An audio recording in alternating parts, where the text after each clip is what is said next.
Welcome to stream. Yesterday, Honkai Impact Third had once again a new update. This time featuring Rosemary's Nocturne. As usual with a new update, we are gonna start with the version preview trailer. But before that, I want to say it is probably one of my favorite trailers they have put out so far. Mostly because of the composition between how the videos are working and especially the song. So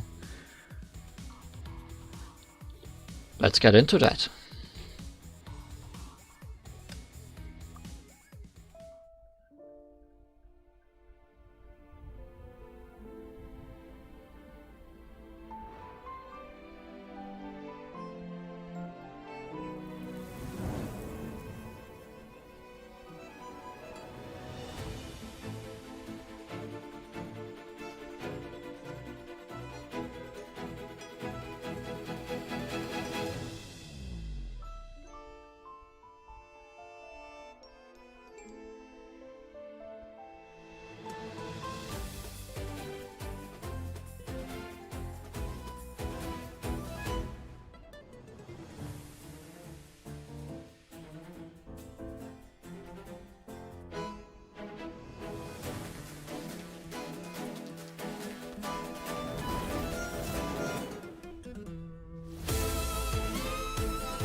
Not just May got a new haircut, pretty much everyone in this trailer got a new haircut in this update.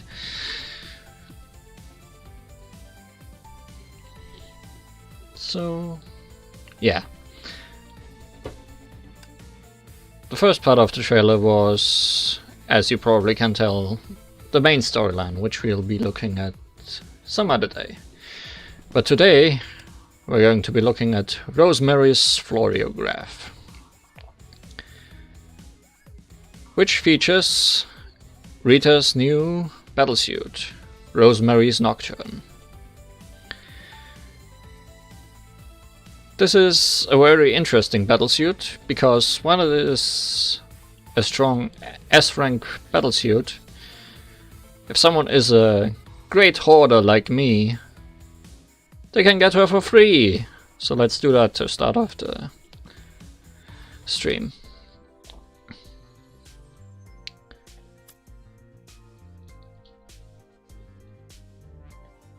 Ta-da! Please, let me get phone, Rosemary.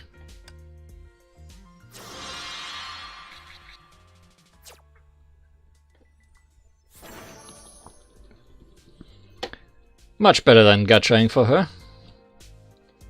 Still cost me a lot of materials I have been gathering up since forever, but what else am I gonna use them for? I haven't been using them until now, so why now? Why not spend them now that I have finally the chance?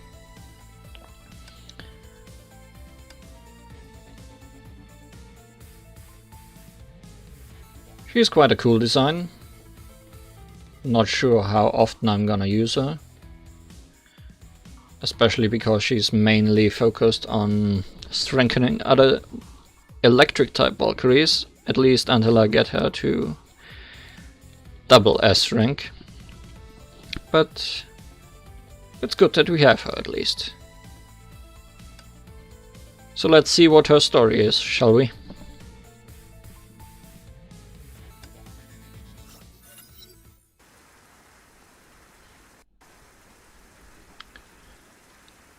It was indeed a tragic scene. The merciless rain poured down, but the remaining fires were still relentlessly burning all over the ruins.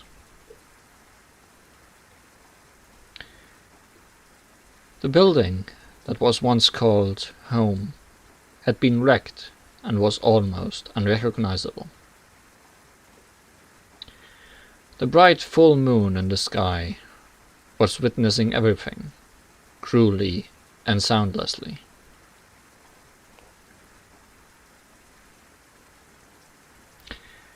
The girl opened her mouth weakly. Raindrops moistened her dry throat. To her surprise, the rain tasted a bit sweet. The three hideous lacerations on her chest looked like scars by a claw. The rain-diluted blood formed a puddle. An undoubtedly fatal injury. London Bridge is falling down, falling down, falling down. In this horrifying scene of devastation, the girl somehow started to hum a Mother Goose nursery rhyme. London Bridge is falling down, my fair lady.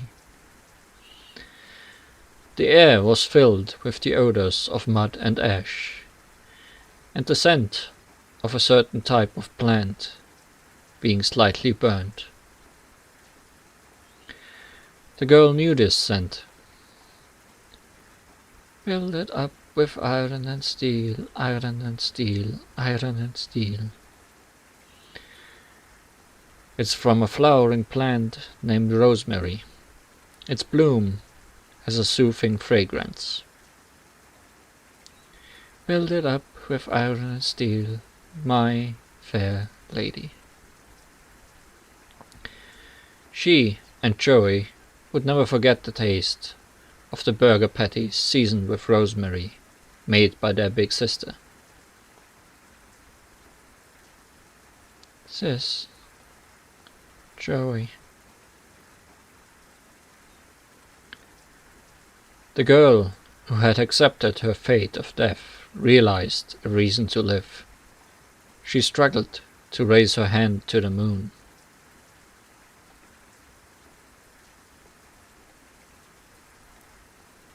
Please, help us. The rain kept pouring down on her, mercilessly taking away her remaining body temperature. But the girl did not care. She was still firmly reaching out her hand, begging in a hoarse voice to the moon. Please, at least save Joey. But it was only a futile effort of the dying. The gleam of moonlight in the girl's eyes dimmed eventually. However, you're still alive. A man took her hand that was weakly hanging in the air.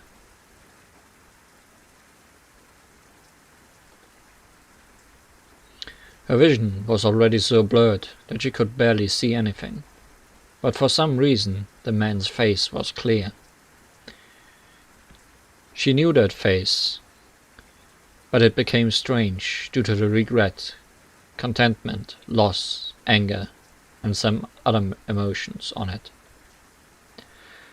Unrecognizable, but awfully clear, because he, like her, was standing on a cliff edge, surrounded by the whispers and hysterical laughter of the monsters in the abyss below. Sensei? Yes, it is I.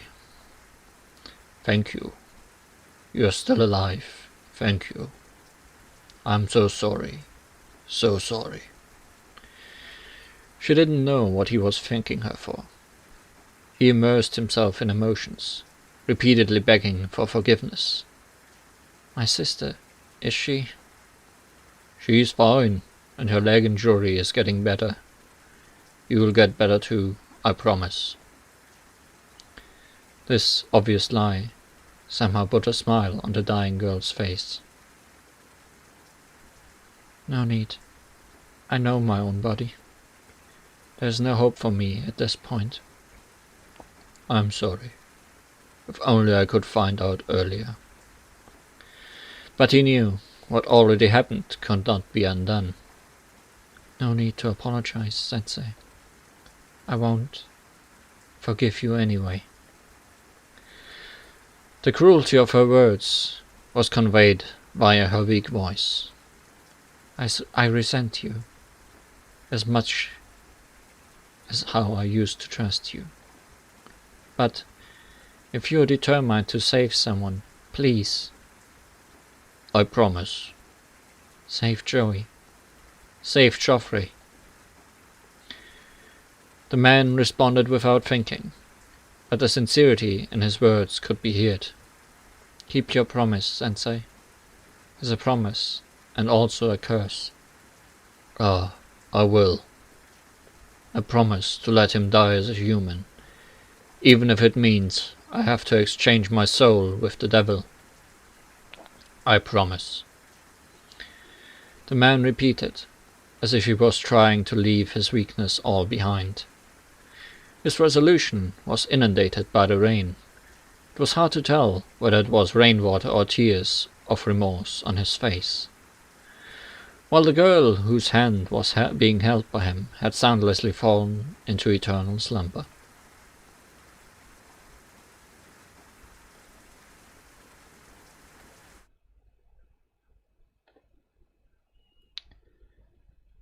Everyone is a difficult puzzle, but when countless individuals are put together, patterns will emerge. You can't predict one person's personality, but you still know the common features of humanity. Personalities of different individuals vary, but the commonalities will never change. For example, it is humanity's karma to believe in lies, jewelry, deities, stories, to name a few. Which is why I chose to become a novelist. My name is Conan Doyle. I'm a doctor. I'm now walking up to the stairs to the study on the second floor of my clinic.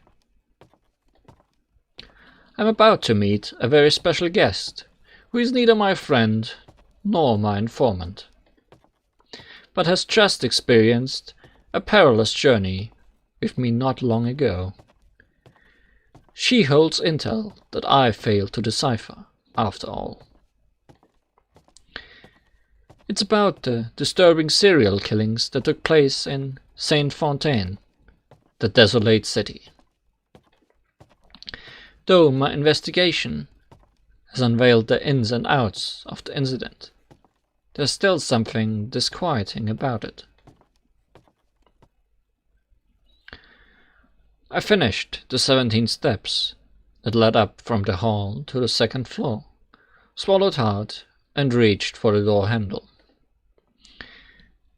It's still before the appointed time, but according to my landlady, my charming guest has arrived half an hour ago. I know you want something from me. Her confident, breezy manner is sending me a message. Huh. So it's all about how much the bargaining chip I have in my hand is worth. This woman is indeed a tough opponent. To find her motive, I have to sort out the entire case from the beginning. I slowly turn the door handle. Looks like this night will be longer than I expected.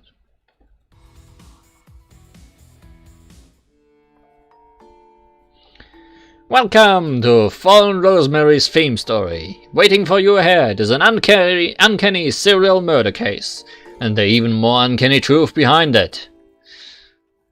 Tap case records to play story stages and investigate the case as Conan Doyle, the novelist, to reach the truth. Tap daily investigations and play daily investigations and EX stages to get event tokens. Evidence level buffs, plus X buffs to boost the Valkyries. Well, let's jump into case records first, to unfold the story step by step. Thanks, Watson.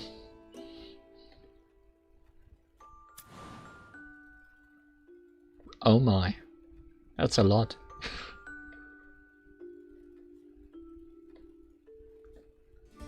I'm not sure if they're gonna make Sherlock Holmes a girl.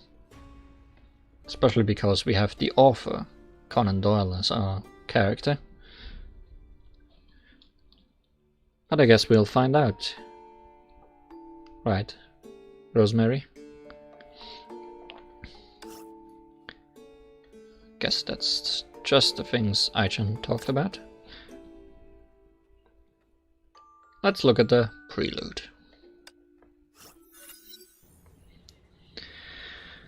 The distinguished detective, Mr. Holmes, is reading the newspaper on the train. Never mind, I was wrong. Never mind. He's a poised and organized man. He rarely stays up late. In the morning, he always finishes breakfast and awaits his clients before I even get up. This unique Londoner observer has a marvelous ability to analyze anything with his intuition. I can't even speak that out. Fuholmira. I hope it's a better name. In most cases, with only details provided by the client, he'd be able to deduce the truth without leaving his clinic.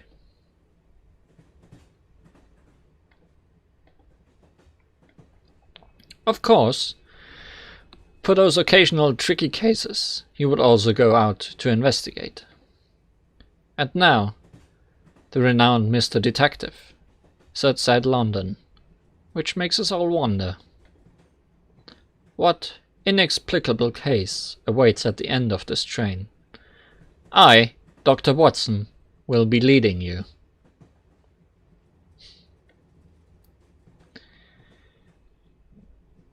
You can take a break from your tedious boasting, Doctor. Well, we were wrong. Fuhua is Watson, it seems. Ahem, this is work. It's very important to me, my dear Hua. And I guess Conan Doyle is self-inserting himself as Sherlock Holmes.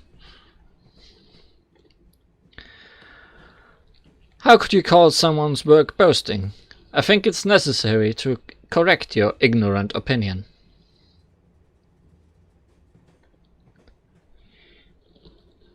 Even if you made it high-sounding, I'll stick up for my point of view. Holmes and Watson.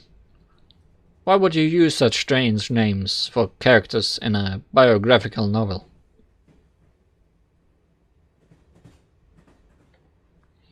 Strange? I don't think so.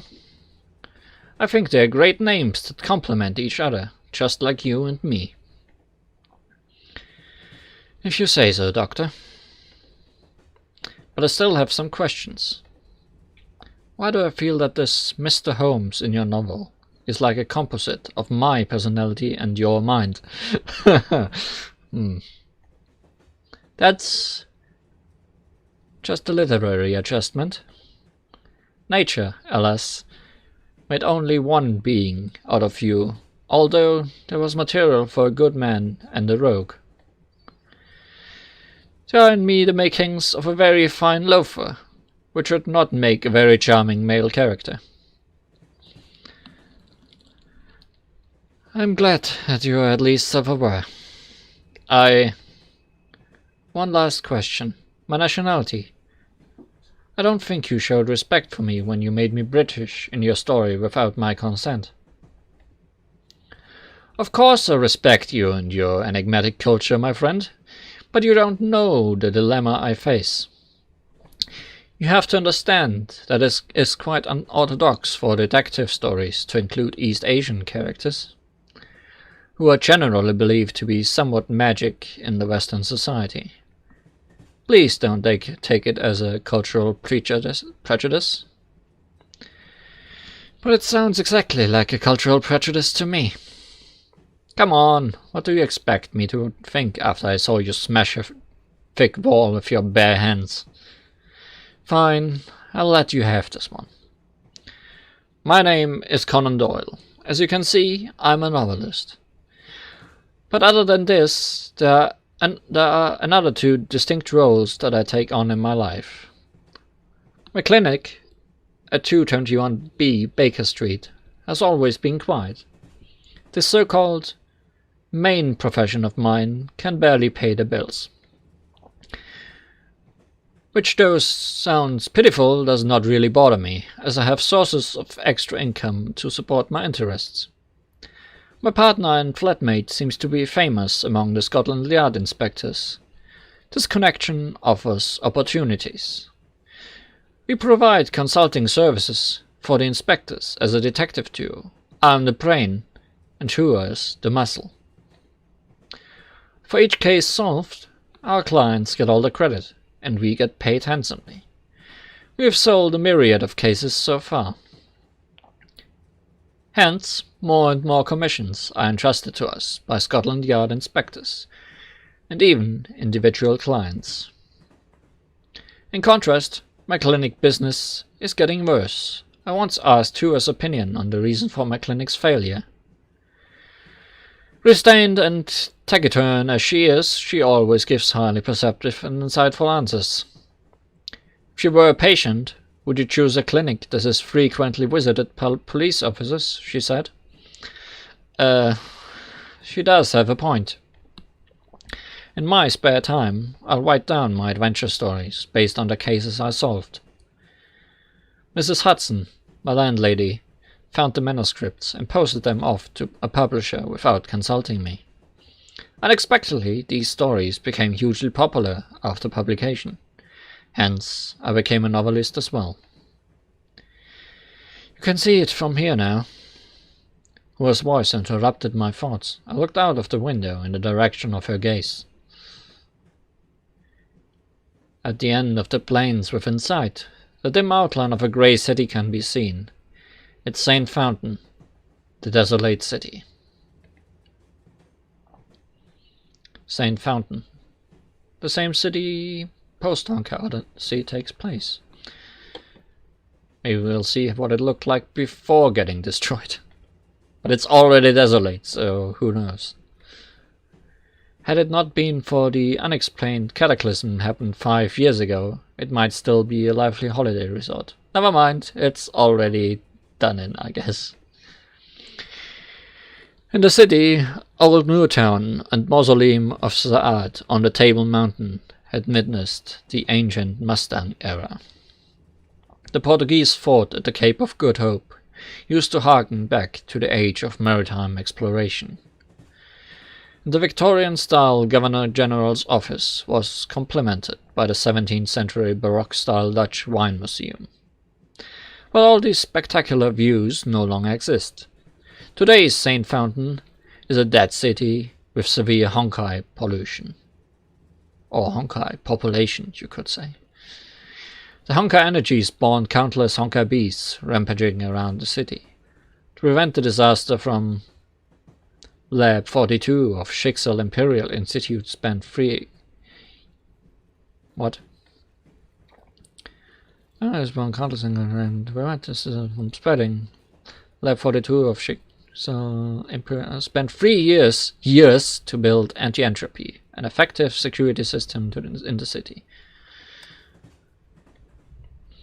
And the commission we are currently on came from this very research base, stationed on the front line of the calamity. Are you sure we should do this? I'm well aware that you are not a hothead, but this case is just bizarre. Well, Joyce, leader of Lab 42 of Schicksal Imperial Institute. Even the renowned scientists, Dr. Tesla and Dr. Einstein, work for him. Such a big shot had to turn down 2 private detectives. Aren't you curious about the reasons behind it? Not at all. But I'm indeed curious about the man named World. Her gaze fell back to the newspaper in her hands, seeming to have forsaken her plan to take me out of the commission. I took out the baffling invitation letter from my pocket again. The rose is red, the violet is blue. Mary is sweet, and so are you. The rose is red, and Mary is blue. You were deceived, and so are you.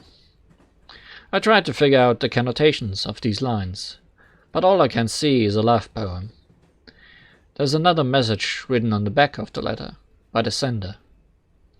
If you have any clues about the hidden messages in this poem, please do come to the Weld Manor in St. Fountain.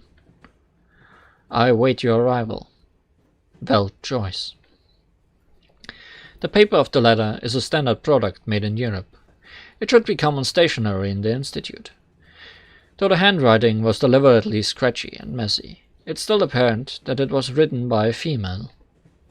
This letter was not written by Weld Joyce, which is the only conclusion that can be drawn at the moment. We were deceived, and so are you.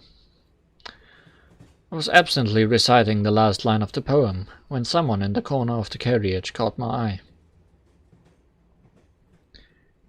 It's a stunning woman.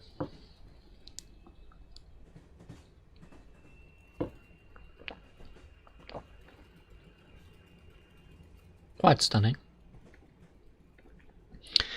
She's sitting there quietly, sipping at her tea. All noise seems to be quickly receding from the space around her. That woman is very dangerous. I don't think you need to be reminded. Ahem, of course I don't.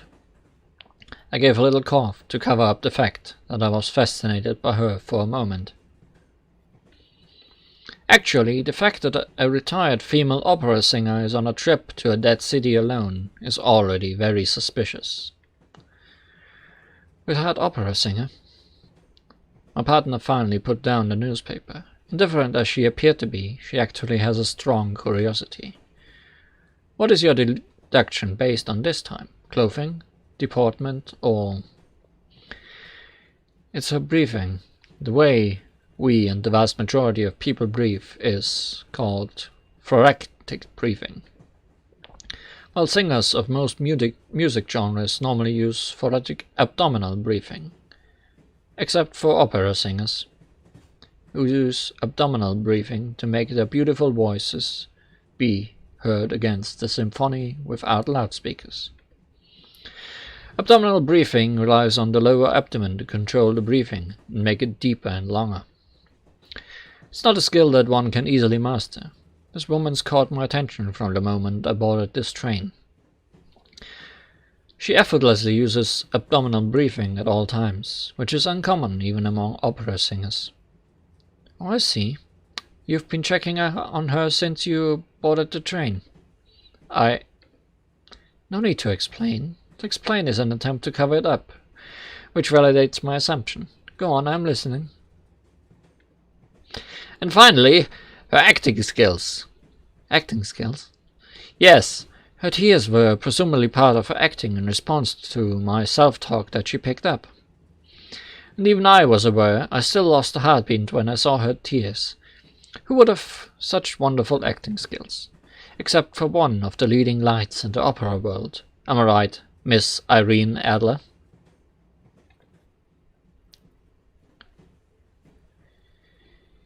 You flatter me, Mr. Conan Doyle.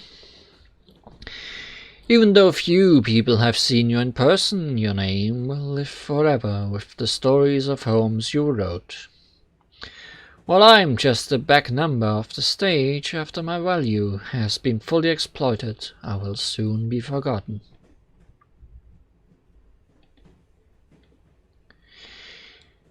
You're talking in riddles, Doctor. Understand you deduced from her briefing that she's an opera singer, but how would you know her name and that she's retired? It's very simple, Miss Fuhua. There's a picture of me printed on the back of the newspaper in your hands, under the headline news about my retirement. What? Irene Adler, the lead singer of the Theatre Kasaski of Warsaw, announced a permanent withdrawal from the stage. Allow me to introduce myself properly. My name is Irene Adler. I was also invited to visit Mr. Joyce, like the two of you. I am an old friend of his. Delighted to make your acquaintance, Dr. Watson and Mr. Holmes. I hope we have a cordial relationship as a team. A team? What are you talking about?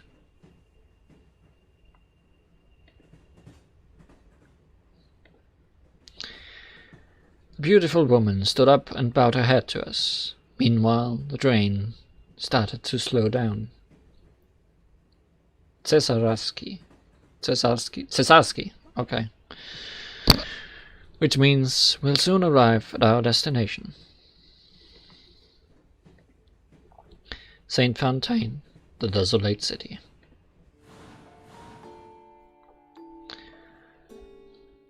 Prelude. A most bizarre murder was committed at Saint Fontaine. Detective Conan Doyle received a mysterious invitation to crack this puzzle. Rosemary. Planted by a few kids together, it blooms in calamities and thrives in flames. Used to exchange for inventory rights.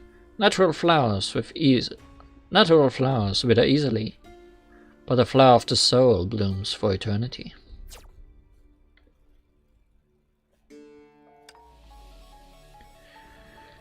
Tonight or never.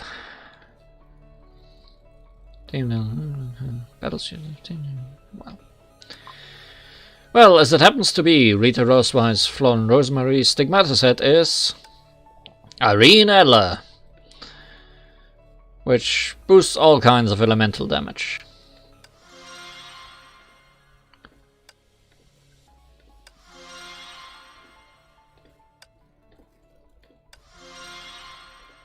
She doesn't look that much like her, but I guess. So let's see what she can do in battle.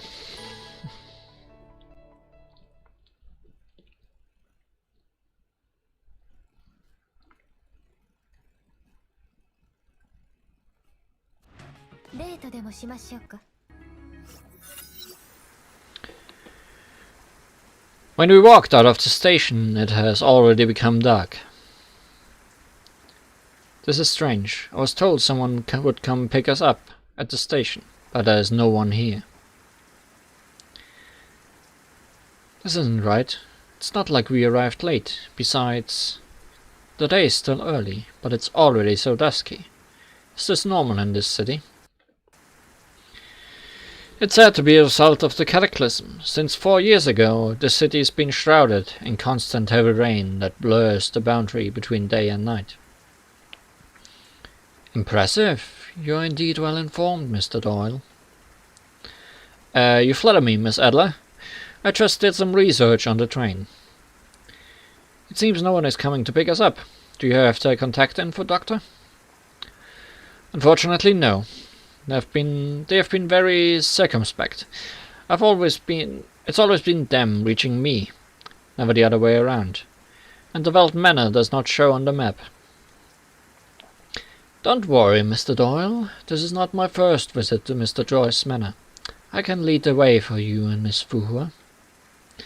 But if we encounter something unpleasant on the way, I'll have to trouble you to protect me. Are you sure? I can tell from your gait and breath that you are not as delicate as you look. You are a better fighter than the doctor. My dear Hua, If it's not too much to ask, could you not emasculate me in front of the lady? You flatter me, Miss Fu. I'm just a frail woman who only knows a few self-defense moves. Self-defense moves, hmm? By the way, I was just stating an objective fact, Doctor. Anyway, guess we'll have to trouble you to lead the way, Miss Adler. My pleasure. Wait, these traces. Doc, we should split up and look into it.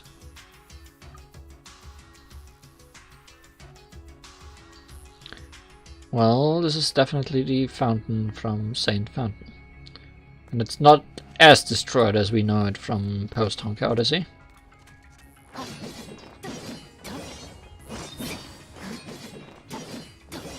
Well, that's quite a dance move she is using there.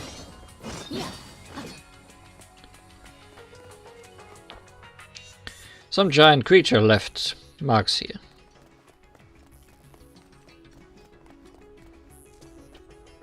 An impact crater with torn apart machine parts. Anything on the other side? Before we talk to our dear Watson. Miss Adler, come here. I found something unusual. This does look unusual. Okay.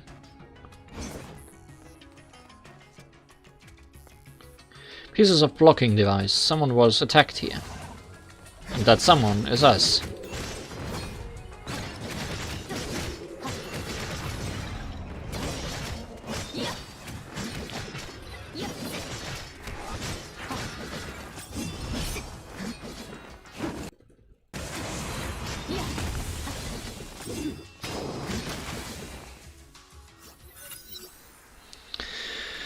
So those are Honkai beasts, right? That was my first time seeing them this close. That's not important, Doctor. The real problem is, why would there be a Honkai? Why would there be Honkai beasts near the station? Isn't there any safe zone in Saint Fountain? This isn't right. In the past 2 years, the security system anti-entropy built by Mr. Joyce's lab has effectively restrained Honkai beasts in Saint Fontaine from running wild. The Veld Manor and its vicinity, as well as several important areas, are all under the system's protection, including the train station and its surrounding area. So you're saying, as we have already encountered Honkai beasts, it'd be reasonable to assume the security system has failed, right? A wild roar answered my question for her. Sounds like it came from the neighboring street, Doctor. What do we do? Huh. How come we already got in such big trouble before we even arrived at our destination? Despite your complaint, you actually look like an excited child who just received a new toy, Mr. Doyle. Some things are better left veiled. For example, certain self-defense moves that can kill Honkai beasts. Am I right, Miss Adler? Ha! That's just some little tricks, not worthy of discussion. Tea break is over, Doctor. Miss Adler? Sounds like the commotion in the neighboring street is still ongoing. Let's go check. Let's. Follow me, dear Watson. More traces of the blocking device.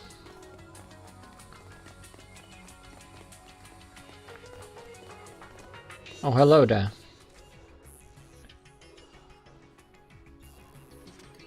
Tesla?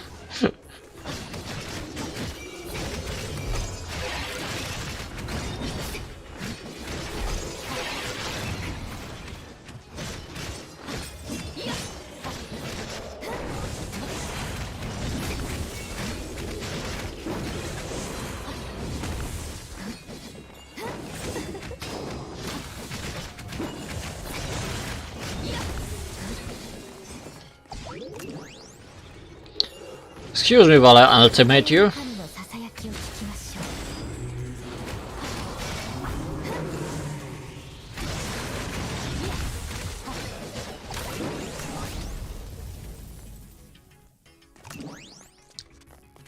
Just some defense moves.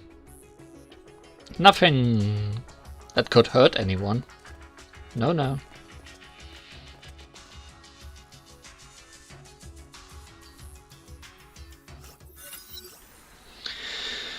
Phew, that was close. Though I'm very grateful for your help, I still gotta carry out my duties first. Before I thank you properly, I have to ask, who are you people? Why are you here?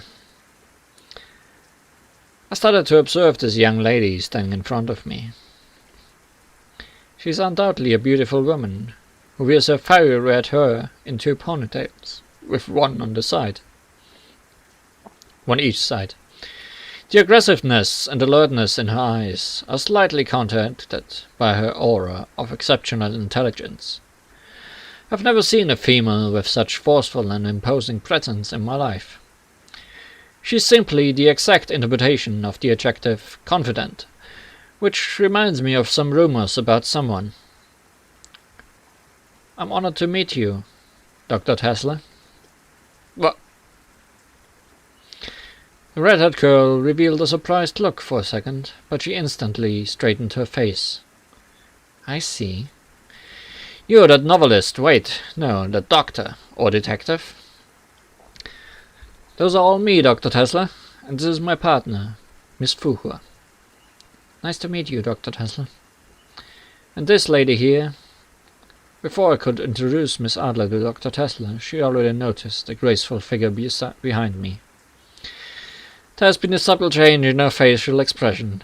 She now looks a bit awkward and scared. Hello, Frederica. Thank you so much for coming on such short notice, Miss Adler. It's been a while. You seem to have become more adorable. You're giving me a blush, Miss Adler. Now there's something about you that makes me want to pamper you even more. Don't come any closer. I'm not following the conversation, Doctor. It's okay, you're too pure to understand that. Shut up, Mr. Detective. Sorry. My name is Dr. Frederica Nikola Tesla, staff member of Lab 42 of Schicksal Imperial Institute. I want to say welcome to St. Fountain, but as you can see here, the city is really not a hospitable place. I've been meaning to ask, what's with those Honkai beasts that we just met? As far as I know, this should be a safe zone under the protection of the anti-entropy system. How did they break in? I'll explain later. This is not a good place for conversation. Let's get in the car. I'll take you to the manor. That was quite a long prelude.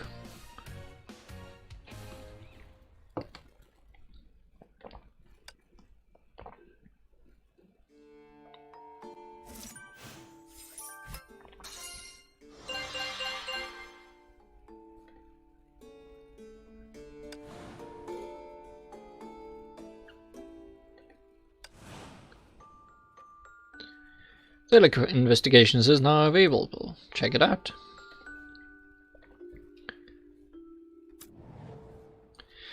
Welcome to Daily Investigations, which has 2 parts, Daily Investigation Stages and Act Stages. These stages belong to 3 groups and each become available on a scheduled date. Clear Daily Investigation Stages and get tokens based on time and progress. Each group of Daily Investigation Stages has a token cap, which is shown on the stage entry screen. Every clearing of Daily Investigation Stage boosts evidence level by 1 and enhances the Valkyrie in Daily Investigations and Act Stages. 3 Daily Investigation tickets are given every day, and each clearing costs 1. Get caps at 10. Each stage group features 1 Daily Investigation Stage and 3 Act Stages. Clear Act Stages to get powerful Act skills used in the Daily Investigation Stages of the group. Boost your evidence level and Act skills to become stronger and clear stages with ease. Let's see what this is about.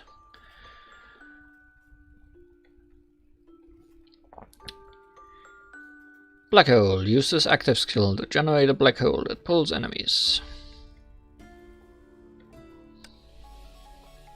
Sure.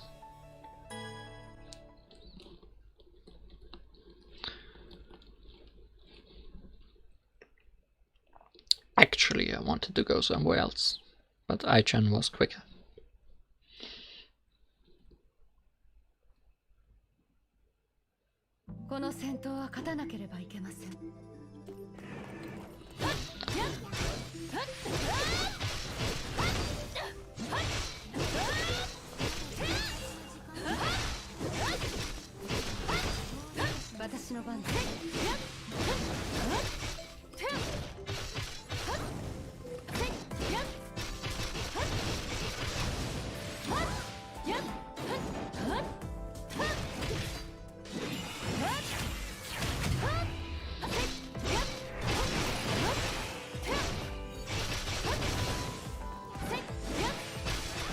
Evil triangles always appear in front of us.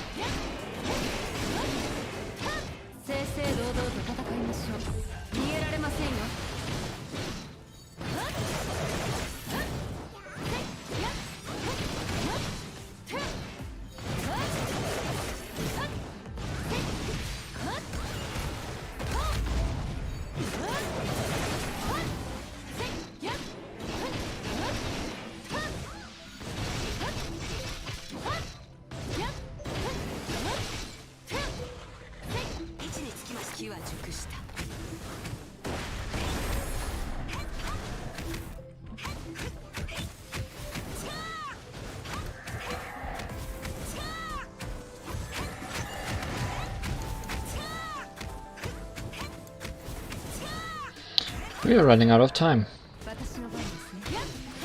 don't we?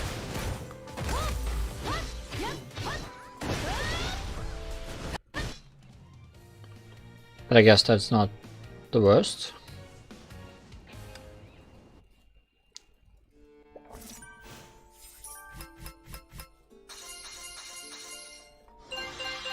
Evidence. Clues collected from daily investigations. Used to level up evidence. Enhances Valkyrie stats.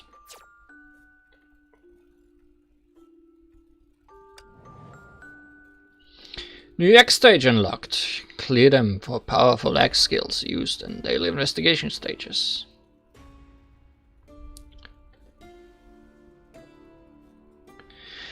Every X stage is unlocked at a certain evidence level. Better clear them first for powerful X skills once they are unlocked.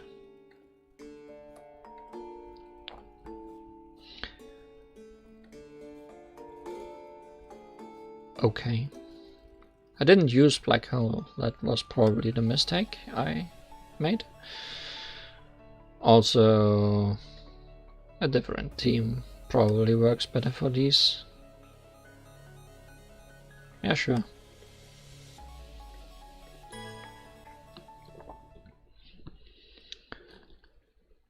I'm getting successfully distracted from the story.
Did not clear the stage within 60 seconds, I can tell you that much. Barely. Barely not in 60 seconds. And kill 5 enemies within 10 seconds also didn't happen. Okay. So there's still things to do here. But now we have black hole.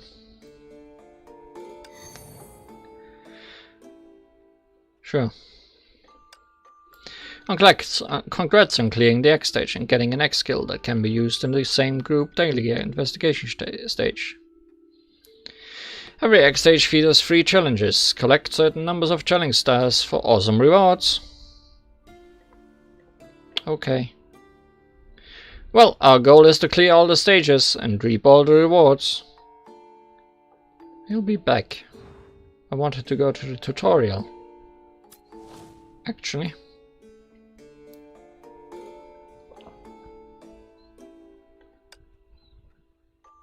Because it would be nice to actually know how Fallen Rosemary works.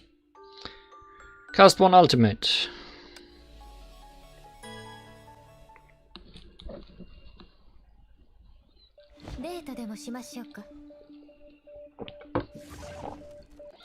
Fallen Rosemary wields her scythe to attack, and her basic attack builds up Disir.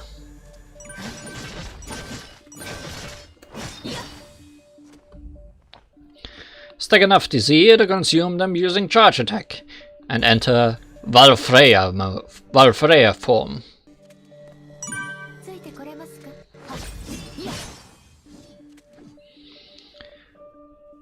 At 100 Disir, hold attack to consume 100 Disir, performing charge attack and enter Valfreya mode. In Valfreya form, Fallen Rosemary has an evolved attack pattern that commands Disir spirits to attack.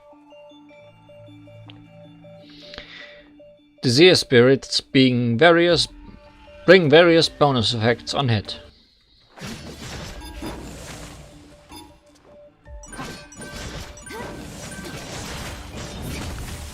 Snake.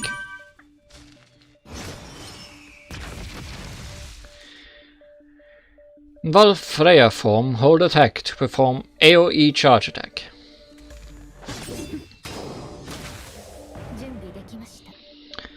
Ultimate unleashes the Trickster to deal damage in a large area effect after a short delay.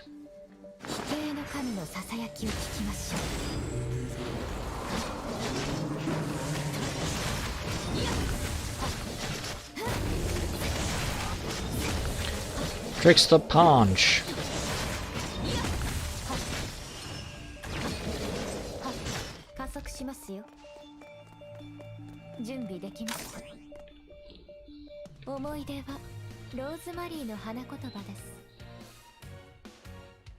You have a nice snake.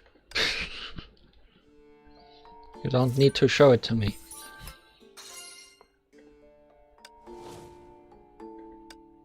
Cutie.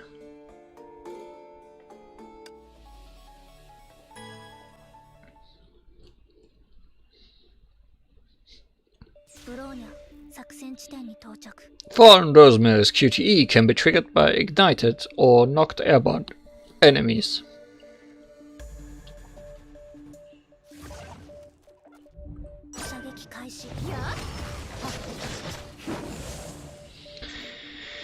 QTE attack can trigger Ulf Rune and send Fallen Rosemary into Valfreya form. Use evasion to trigger Strix Rune. Then connect in the basic attack for sequence to trigger Armor Rune.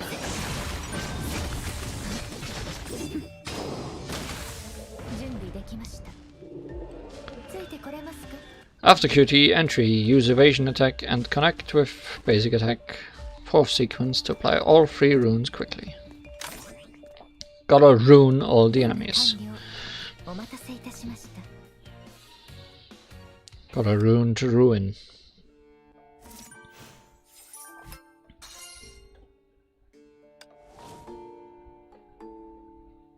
Combat and damage.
Skills have been demonstrated.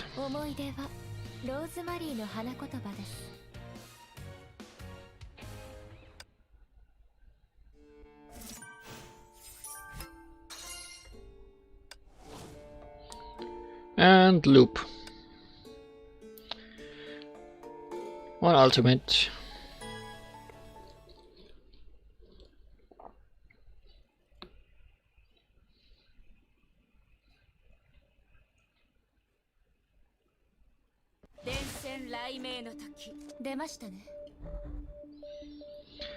I will show you how to max Fallen Rosemary's lightning damage as well as her support capacity. First, use Ignite or knocked airborne enemies to trigger her QTE.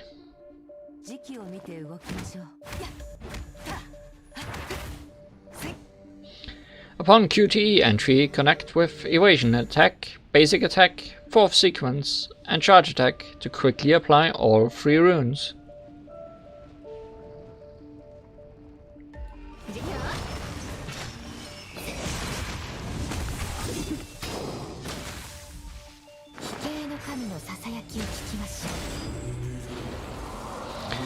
After casting her ultimate, switch to Azure Emperor and cast ultimate to boost Fallen Rosemary's ultimate damage.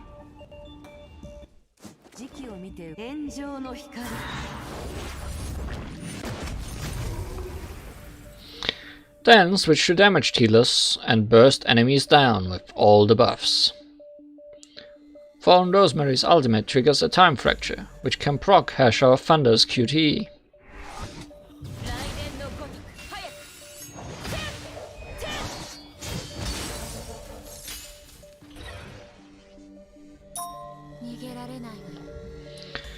Walk into the blue beam to exit. Walk into the red beam to reset Valkyrie status.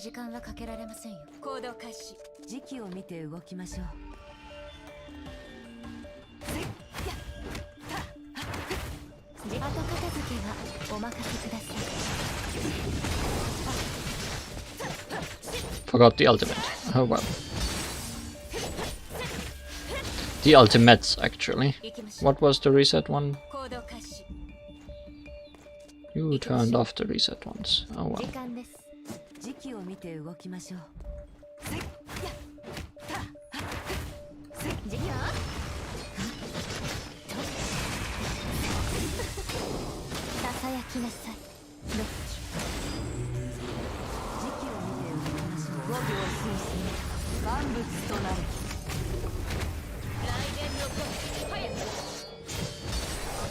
There we go.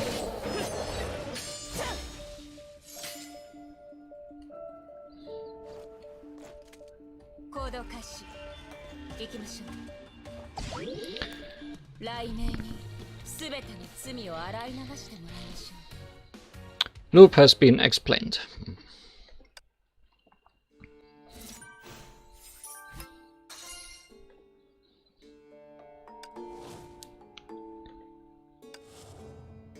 So we can move on with the story then.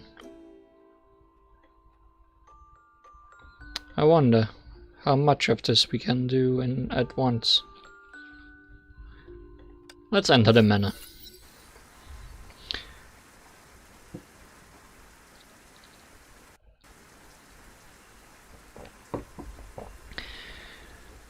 With many unanswered questions, we go into Dr. Tesla's car. Fortunately, the road is clear this time, with only a few monsters wandering around. Soon after, a building resembling a church came into view. With the sound of braking, the car stopped in front of an iron gate. Here we are. This is the Welt Manor. It doesn't look like part of a research institute. It serves as the residence of us researchers, so it was designed to be comfy during the reconstruction. Reconstruction? Uh-huh. This manor used to be a Schicksal church. Unfortunately, in the cataclysm that happened 5 years ago, Dr. Tesla didn't go on. He left the car in silence and passed through the courtyard in front of the main building. The scent. Oh, it's Rosemary. When we first arrived here 5 years ago, we found a clump of rosemary with violet blooms in the desolate ruins. Welt considered it a little miracle of life, so he had someone prepare a flower bed and transplant the rosemary clump. For some reason that feels like a bad idea to me. They've been taken good care of here, so gradually this kind of plant has grown all over the courtyard. We soon reached the opulent gate of the main building. The electronic security devices in front kinda diminished its magnificence, though. Tesla took off her glasses to scan the iris, authenticated her fingerprint, and entered the password. 3 times security, huh?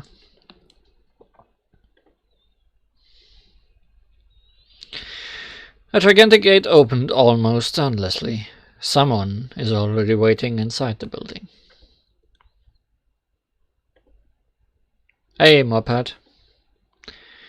You're on or late, Dr. Tesla. I knew I was making a bad decision when I asked you to pick up our guests.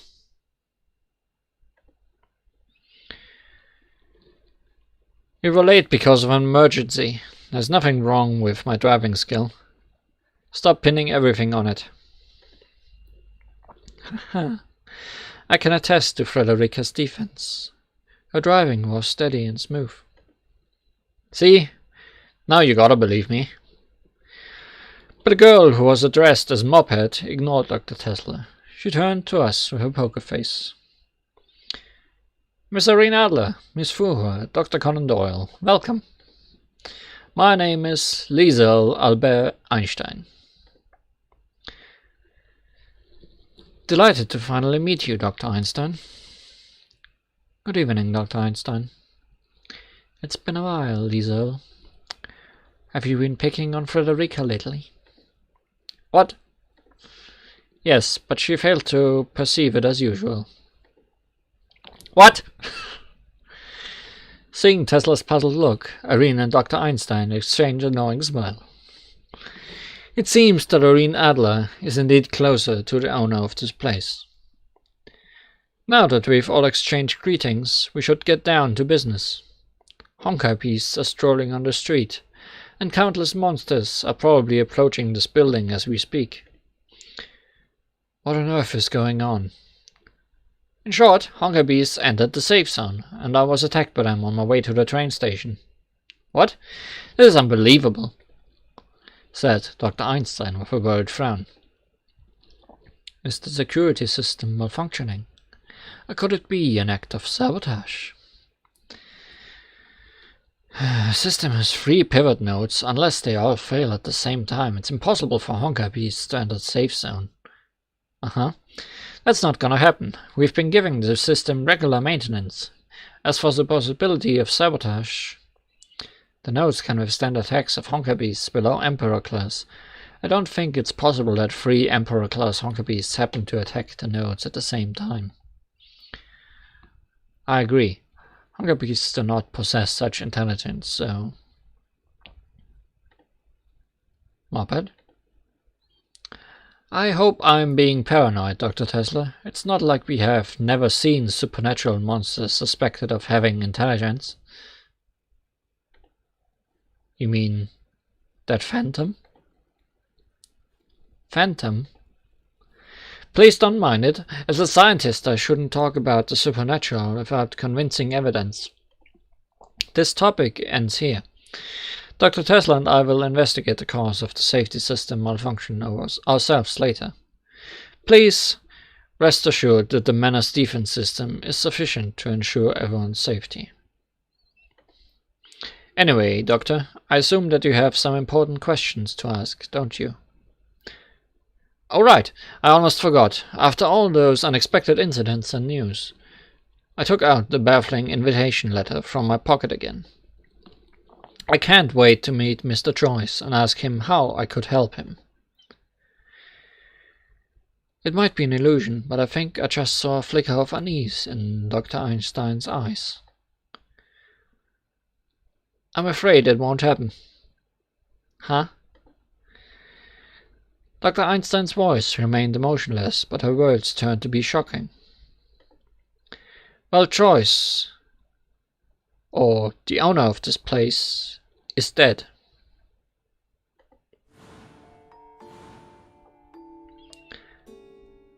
A most bizarre murder was committed in St. Fontaine. Detective Conan Doyle receives the mysterious invitation to crack this puzzle. I think that's the same as the first part. See if there are any puzzles to solve in this. Would be appropriate.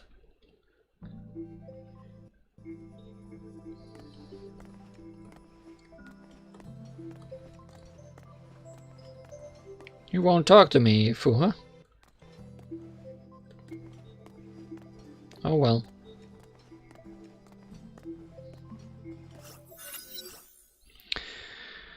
Well, Joyce, i.e. the owner of this place, is dead.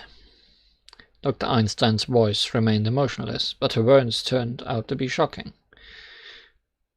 Mr. Joyce is dead? The air has become heavy. Everyone seems to be brooding over the grievous news. Then, who invited us? You don't seem to be surprised, Dr. Conan Doyle. To be honest, I'm not. Though the handwriting appears to be messy, it couldn't have been written by a male. It was written by one of you two scientists, am I right? Frederica wrote it. Eh? How do you know? Irene Adler answered her question with a faint smile. I glanced meaningfully at this woman. She is doubtlessly a master of messing with people's minds. So it's true. Before I heard the news of Mr. Joyce's death, I presumed that he was in some kind of unavailable situation. Now I have to admit, the detective who advises detectives is not just a wild exaggeration. So what happened? 2 days ago we found Weld murdered in his room. The poem in the letter you received was copied from the crime scene. So you think it might be a message left by Mr. Joyce? Yes. I deliberately remained silent for a while to observe the looks on her and Dr. Tesla's faces. Please forgive me for saying this, but you two seem to be reacting to this brutal fact very lightly. How could you say that? If we weren't in such a helpless situation, we wouldn't have to turn to a suspicious outsider like you. Calm down, Dr. Tesla. Ah! Understand your doubt, but we are scientists. We are used to dealing with anything rationally and calmly. Especially when we have to deal with the troubles that came with this murder. What troubles? Einstein did not answer right away. Instead, she led us into the hall, which resembled a Roman amphitheater without raised seating. Several odd-looking strangers are already there. They all cast glances at us as we walk in, while the meanings of their glances are only known to themselves. Sensei, Dr. Tesla is back. Oh, I thought it was Joachim. Oh, more visitors. This night is getting increasingly interesting. Who are these people? Troubles.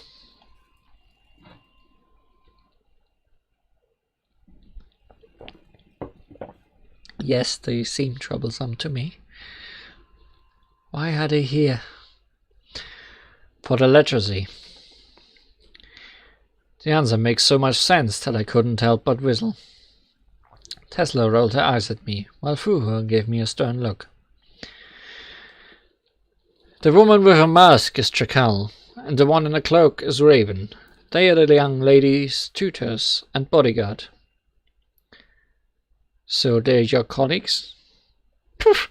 They wish. Muppet and I are true scientists. Dr. Tesla's disdainful tone aroused my curiosity. So these two people have some wrongdoings? Dr. Tesla looked away and folded her arms, seeming a little regretful for getting involved in this topic. Dr. Tesla just meant that they are technically not our colleagues. Although Chacal is also a researcher, she has only had a cooperative relationship with the Institute.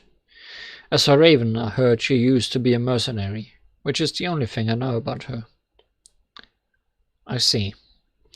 There's nothing suspicious in the content of Einstein's explanation, but her behavior of covering up for Tesla suggests they are withholding something. What do you think? Miss Adler's voice whispered to me without looking at me. To explain is an attempt to cover something up. I think we need to investigate Chacal and Raven thoroughly. Our conversation with the two scientists continued. Who's that child standing next to Raven? Who knows? Raven is always aloof. She won't tell us unless we ask, which we'd never bother to do.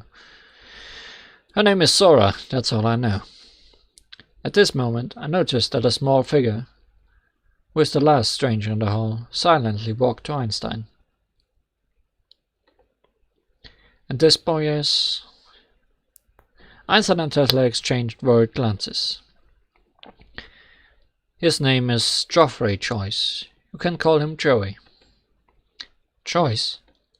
Yes, he is the only direct descendant of Well Choice, and one of the two legal heirs to the legacy. One of? Then the other one must be the young lady whom you just mentioned, I presume? Yes, she is not here yet, but Joachim, who is with her, contacted me a while ago. They should arrive soon. Now if you'll excuse me, Doctor, I need to take this boy to rest. He's a delicate child. It's all right. I was going to look around and chat with the other guests here anyway. Okay, come find me when you're done. I'll take you to the crime scene. Dr. Tesla, please look into the cause of the safety system malfunction. Intel collection. Intel collected from talking to Dr. Tesla and Dr. Einstein. 0 out of 2. Others may also offer some useful intel. So let's talk to those two last, I guess. Puhua, do you want to talk to me now? You do. Do you? I think you do.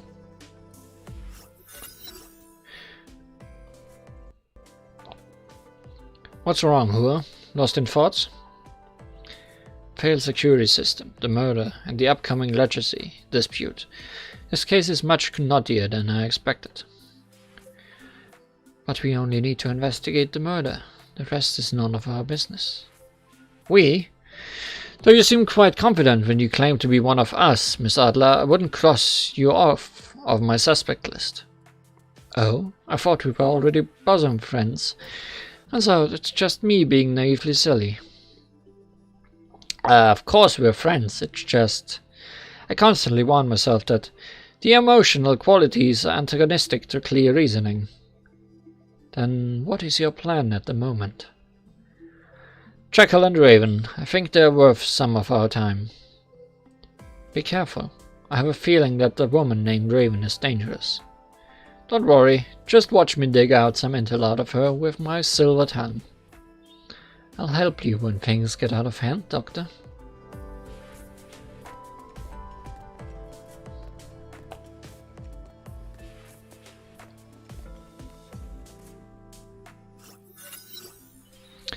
Good evening. Good evening, sir. What do you want? Raven immediately stood before Sora. Nothing, just trying to have a friendly chat to kill time in such a bad weather. Don't bother, I'm busy. The conversation failed to proceed. I noticed that Sora seemed to be apologetic for Raven's rudeness. Your name is Sora, right? Hey! It's okay, Sensei. I'd like to talk with this gentleman. Fine. But don't leave this hall. I'm gonna go look around. I'll be back soon. Hi, Sora. Could you tell me why you and your sensei are here? I suffer from a rare disease. Though I've been taking medicine, I'm still not cured. Sensei told me that Mr. Joyce, the owner of this place, knows how to cure me. But Mr. Joyce... I know, Mr. Joyce just passed away. But Sensei told me Mr. Joyce left his research data. Research data? What kind of research? Sorry, I don't know. It's okay. Let's talk about something else then. Do you know that woman over there? I think her name is Chakal. No, I don't know her, but I think Sensei knows her. Are they friends? Have you heard them talk about anything? They don't seem like friends.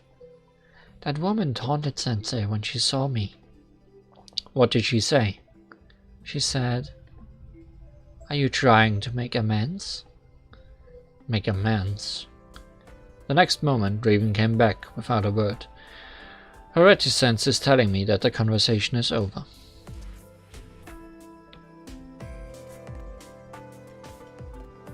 What if I talk to you again? No, is the answer to that. Or not? The conversation's over. Go away. Sensei. I'm so sorry, Doctor. Can I bother you more? No. Sadness. Jackal time. Hey, Mr. Holmes, the awesome detective. It's a great privilege to meet you. I'm a big fan. My name is Conan Doyle, not Holmes. Please don't mix up the author and the character. But thank you for your support, miss. Ha! Don't mention it! Actually, I'm more interested in another thing that you have. What is it? Are you sure you want to ask here? There's a kid in the room. Never mind then. You're really funny. I mean, your brain. I really want to put it under the microscope and study it carefully. It must be very active. I'm afraid I'll have to decline. What a pity! Miss Chakal, why are you here? Haha, you're straightforward. I like you. I'm here to offer my condolences. Just kidding. Actually, I came here just to see if he's really dead. And if he wasn't, I'd have done it. I mean, I don't think the doctor would joke about it. Besides, haven't you already checked Mr. Joyce's body before we arrived? Yep. Unless somebody's raised him from the dead. He's a rotting corpse now. Let's talk about something else then. I heard you and Miss Raven have known each other for long. Are you friends? Friends? Who knows? Chakal looked away with a smile. I think that means the conversation has ended. Thank you for your time, miss. Alright, a friendly reminder. Don't bother to talk to Raven. Trust me, she'd definitely give you a cold shoulder.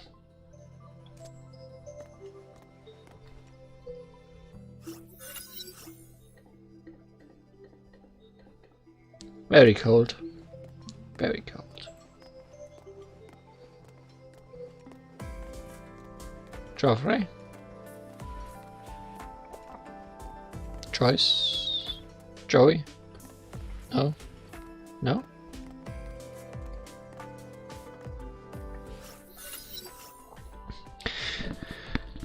Done chatting with the other guests, Doctor? I think so. I have to say they really have strong personalities. Hello, Joey. seems to be a very shy boy.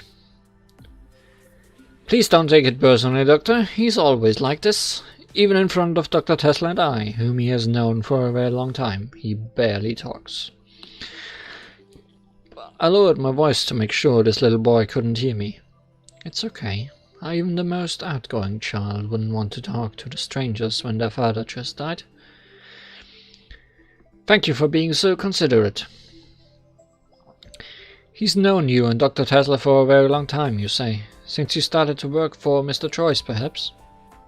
More precisely, since he was born. Pardon me? Nothing. I have to say, you showed obvious hostility towards the two over there when you mentioned the legacy. It's not like you, Liselle. Irene, never mind. No need to be secretive about this. When Welt was still alive, he once made a sloppy will in which he left his estate to his daughter and son. And before they reach adulthood, their bequeathments will be kept by their respective designated guardians. So that means you and Dr. Tesla will hold the part of legacy that Joey receives until he reaches adulthood. And the other half will be held by Jackal, the young lady's tutor. No. To our relief, Lady Bronya's designated guardian is Joachim, Welt's assistant. Bronya? Yes, she is a survivor of the cataclysm 5 years ago. Welt adopted her. A survivor of the cataclysm. No wonder Mr. Choice kept her in another city. He worried that this place might evoke Miss Bronya's memories of her traumatic experience. Joachim used to be Lady Bronya's tutor, but the frequent travel between St. Fountain and the city were exhausting. And now, as you can see, the current tutor, Jackal, I've done background checks on her and heard some bad things. Joachim's an upright and unsophisticated man, while Lady Bronya is an exceptionally smart child. You're worried that... Welt's will did not mention the proportions of the legacy that his son and daughter could receive. Upon the news of Welt's death, Jackal came here with the bodyguard. Their intentions couldn't have been more obvious. I'm worried that the young lady might be abetted by ill-intentioned outsiders, which may lead to an ugly estate fight. This is a family affair. I'm afraid I can't help you with it, Dr. Einstein. That's a problem for Dr. Tesla and me. All I want from you is that you find out the murderer so that he can rest in peace. I'll do my best. Well then, I'll wait for you on the 2nd floor. Come find me when you are ready to investigate the crime scene. Take the lift.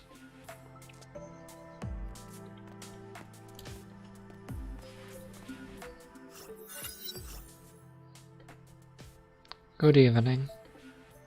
Good evening. Liselle is waiting for you on the 2nd floor. You can take the lift. I think he just bit his own tongue. Oh well. I guess there's only Tesla left. Unless Fuhua has more to say. Fuhua is gone. Never mind.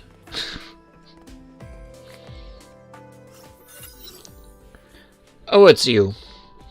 I'll look into the cause of the safety system malfunction.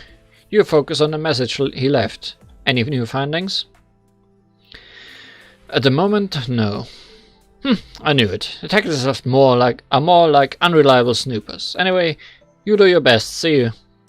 Wait! What? I'm busy. Could you tell me more about the phantom you two mentioned earlier? Dr. Einstein seemed reluctant to talk about it. Moped wouldn't have refused to talk about it for no reason. I'm with her on this matter. I have nothing to tell you. Oh, don't be like this, Frederica. I'm intrigued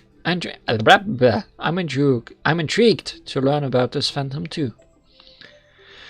You stay away from me. Don't be silly. We haven't seen each other for a long time. I should make the most of our time together to bond with you. You were definitely trying to say tease. Alright, I'm telling you. The Phantom of St. Fountain. You must have heard of this name. Of course, weird tales about St. Fountain have been very popular in recent years. The Phantom of St. Fountain is the most well-known one. But those tales are mostly about imaginary monsters. Are you trying to tell us a real monster exists? Can't draw any conclusions before seeing the real thing. But Moped and I have seen this phantom on the monitor. Moped analyzed the regularity of its appearance, and she suspects that it had a certain level of intelligence. I see. That's why she mentioned it earlier. But there's still one thing that I don't understand. Dr. Einstein's always been calm and cool-headed, but she seemed to dread talking about this phantom.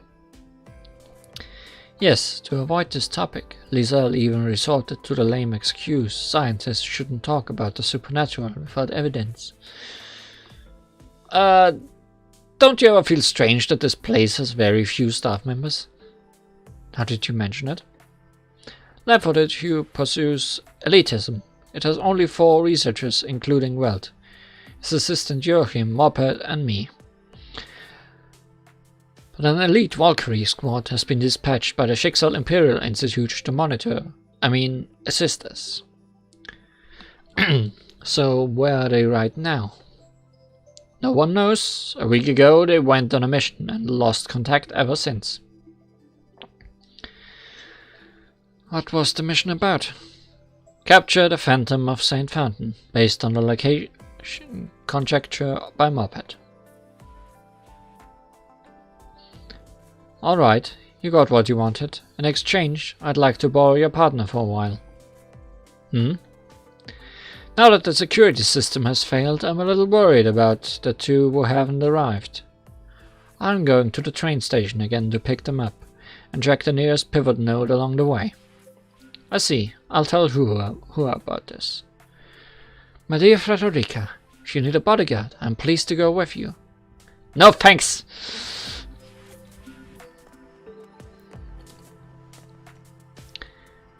No thanks were needed. Oh, there's Hua.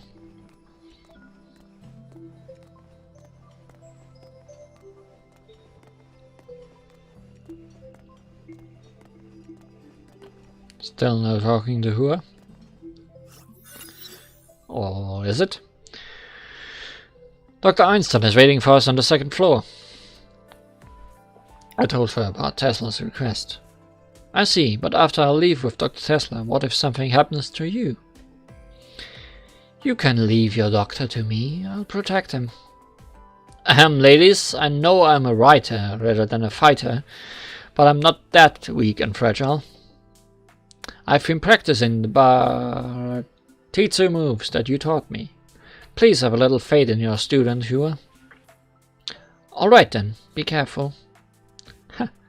Miss Fuhua appears aloof on the outside, but is actually overprotective, which I find surprisingly charming. We've already wasted too much time. Let's just go upstairs and find Dr. Einstein. The room should be the 3rd on the right.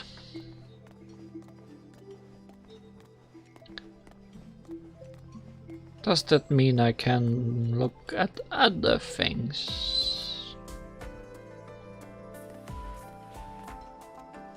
Also, are the other models still down there? Yes. I'm surprised that they didn't get unloaded. I'm already regretting going in the wrong direction. Oh, the run button has been activated. Good. It didn't work earlier. I tried.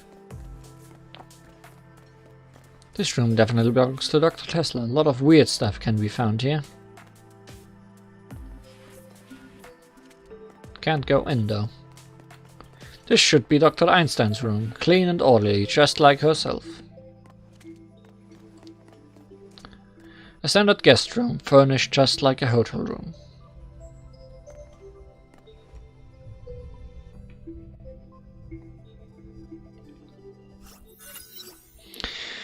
You came. Where's your partner, Doctor?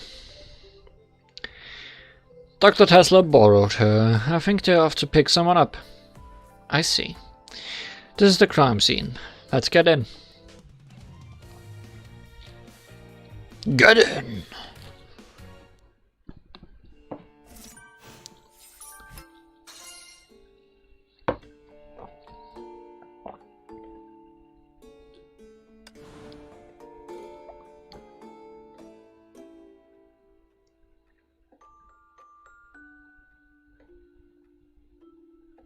Interlude.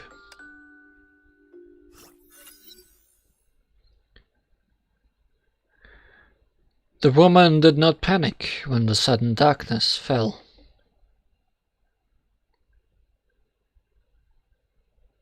Can't really tell who that is, can we?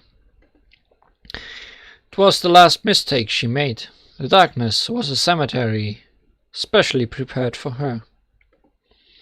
The cold light reflected off the deadly steel was like a merciless notice. Blood broke free from her soft flesh and spurted into the air. She didn't even feel the pain in the first few seconds. The blood under her body formed a patch that looked like a carpet in bad taste. Who are you? Could it be her? Though she is now a colleague, the only thing that makes us allies is our common interests. And our complicity 5 years ago was just an inglorious history. No, it can't be. I've been vigilant.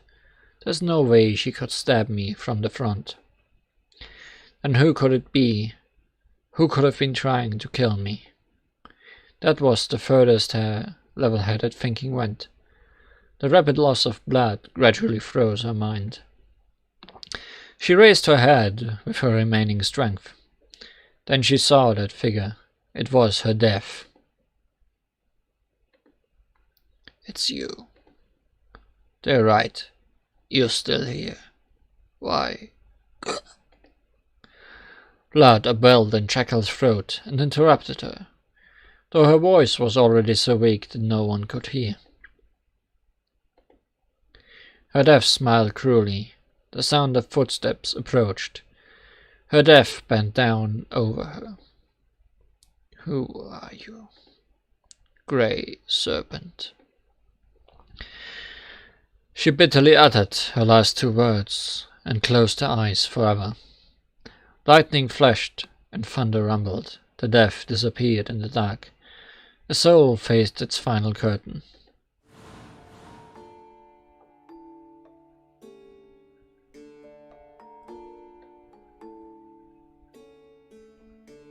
Hide.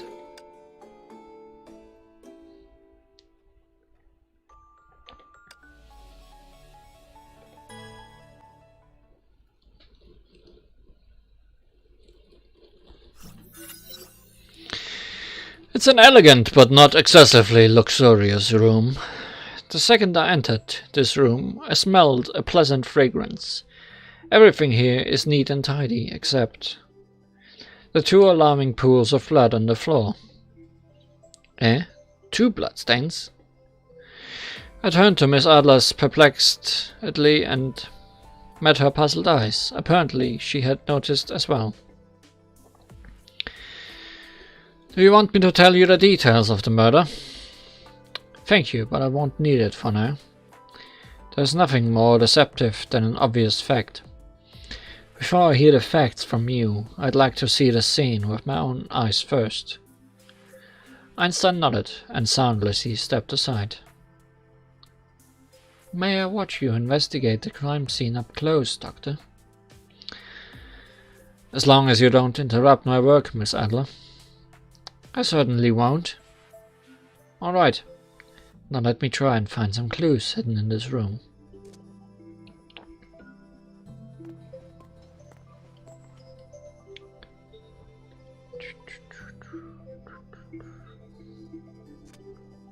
Quite a nice room.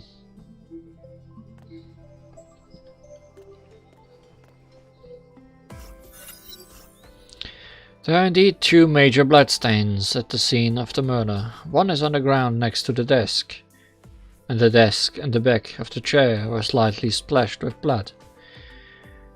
The other is near the window. Could the bloodstain near the window be left by choice when he struggled to move after being attacked? No, it can't be. There should be a trail of blood between the 2 bloodstains, if that's the case. Then the 2 bloodstains were left by 2 different persons, perhaps.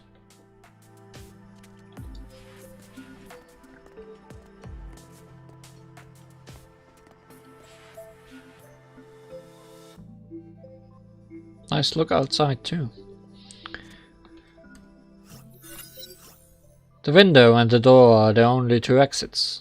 I avoided the blood stain on the floor while walking to the window. A few muddy footprints are clearly evident of the carefully polished wooden windowsill. What's more, the footprints form 2 sets of traces of the same person walking in and out. Okay, one puzzle solved. The murder came in from the window, attacked Joyce, and then left through the window. Unfortunately, I'm not a third-rate detective. This is obviously a sloppy misdirection that tries too hard.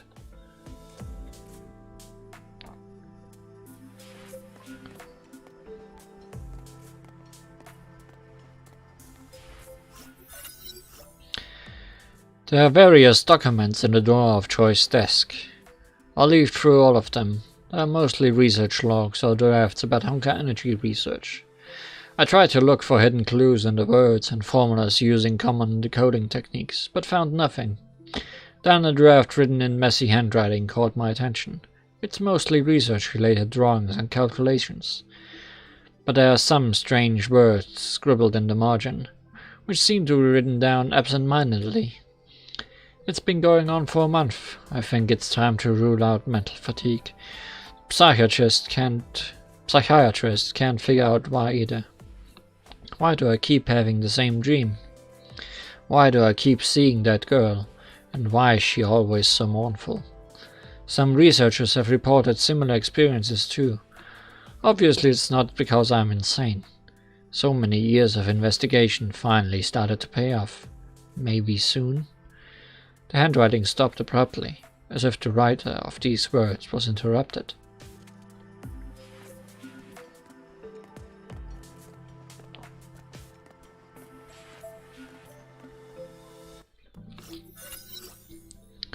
I walked to the fireplace and found a pair of boots hidden within. The sole pattern matched the footprints on the sill. Dr. Einstein. I apologize if you feel offended, Doctor. Though I tried to dissuade Dr. Tesla, she insisted on giving you a test. If you can't even figure out this, then I won't trust that unreliable snooper. These were her exact words. Ha! Can't argue with her. God damn it, Tesla.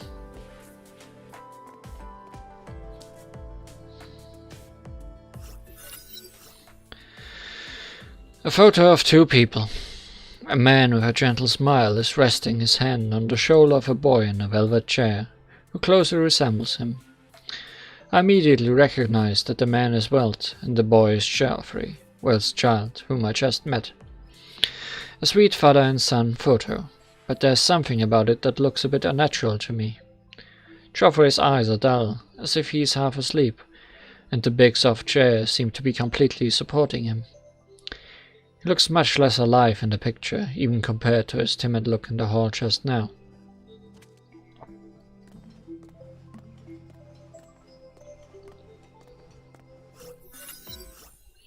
I looked around the room again and confirmed that I've checked every place. I'm ready to hear the details of the murder, Dr. Einstein. 2 days ago, at about 7:15 p.m., Dr. Tesla and I came back from the lab and went to see Welt to report work. We knocked on the door of his room, but there was no response. No response? Could it be because Mr. Joyce was so immersed in work that he didn't notice the knocking? I don't think so. We knocked many times, and Dr. Tesla even swore at him loudly. He couldn't be that focused. The hierarchical system of your institute is quite free. Einstein gave a gloomy smile and proceeded. And then we heard a voice coming from the room. Whose voice is it? Wells. It sounded like he was on the phone with someone, so we decided to come back later. But at around 7:40, when we were on the first floor, we heard a thump that came from this room. We immediately went upstairs and opened the door. Then we saw Welt. He was lying in a pool of blood right there. Einstein pointed to the bloodstain near the desk. There was a deep wound on his back, which seemed to be caused by a sharp object, such as a dagger. So the murder weapon was not there. It was in the room, just not on Welt's back. Eh? For the first time, Einstein's eyes are filled with confusion and fear. In Welt's room, there was another wounded man lying on the floor. Einstein pointed to the other major bloodstain by the window. A dagger, which might be the one that killed Welt, was sticking in the man's back. Wait a second, now I'm confused. Who is that man? Is he the murderer? How did he get hurt? Could he be the one whom Mr. Joyce was talking to? He was in the room and was also hurt in the murder, perhaps. I don't know, but we only heard Welt's voice outside the door, which was why we thought he was making a phone call. It was a situation of urgency. Before we moved Welt downstairs for first aid, Dr. Tesla checked on the other man. Was it someone you know? It was Grey Serpent. Grey Serpent. I've heard of him, a notorious intel dealer, but he seemed to have good business reputation in the underworld. An intel dealer. We had no time to attend to Grey Serpent then. We left the room in a hurry to treat Welt, but he didn't make it. I'm so sorry to hear that, Liesel. What about Grey Serpent? He died too, perhaps? That's the most perplexing part. When we went back to the room, Grey Serpent was already gone. He was gone? Yes, the size of the bloodstain suggested Grey Serpent was severely injured. On the second floor, the only possible explanation would be that he jumped out of the window. I said jump because there was no footprints on the sill. Dr. Tesla arranged the test probably because she found it inexplicable too. But it doesn't really make sense. Grey Serpent's physical condition shouldn't have allowed him to do that. Dr. Einstein nodded. Everyone became lost in thought. After a while I broke the silence. This case knottier than I expected. Grey Serpent, who might be the murderer, could still be lurking in the neighborhood. If that's true, I think we should go back to the hall and gather everyone. They deserve to know what is happening. As the three of us spoke, we left Mr. Troy's room and went back to the corridor on the second floor. But something unexpected happened the next moment. All lights suddenly disappeared, and the entire building fell into absolute darkness. Do we have a power placard? Don't worry, the mansion has a backup power system, which will auto-activate when the primary power system fails. However, about 10 seconds later, we are still standing in the dark. Did all our devices and systems break down together today?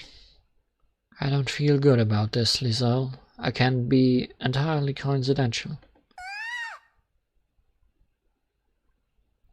That was a weird voice for Conan Doyle. Someone's screaming. It's that little girl named Sora. Damn it. Did it come from the first floor? Scream came from downstairs. Check what happened with Dr. Einstein.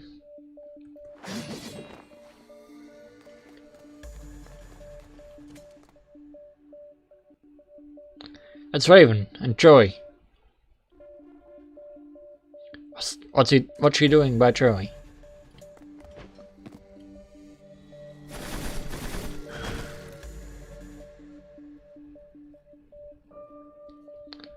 Apprehend Raven.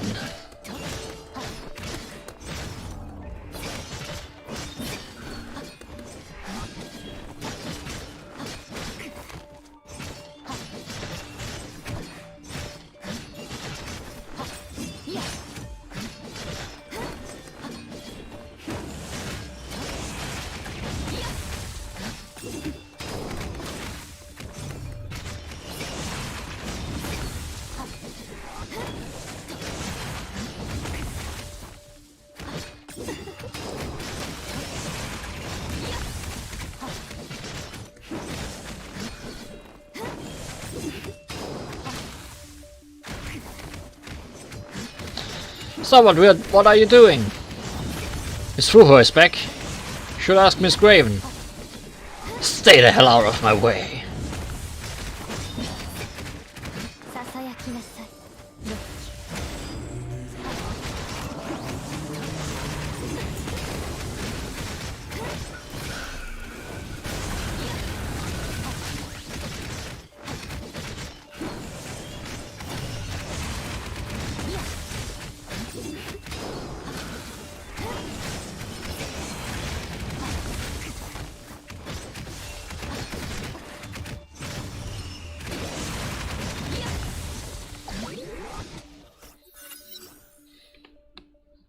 Clang.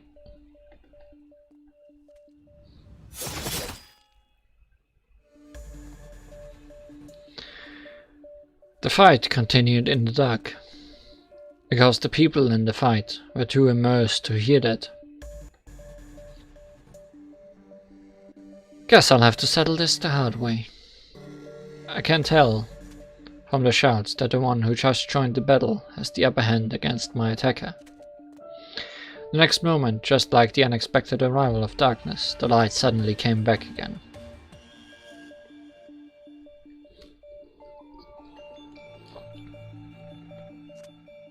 Thank goodness, I can finally take a break.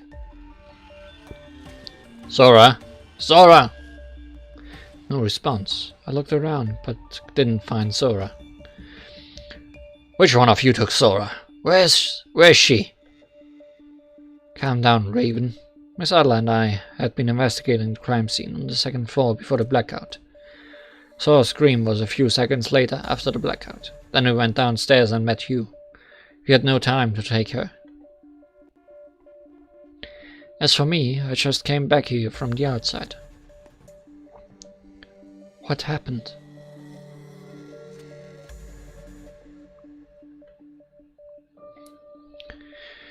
It was a girl's voice. We all turned around and saw two strangers.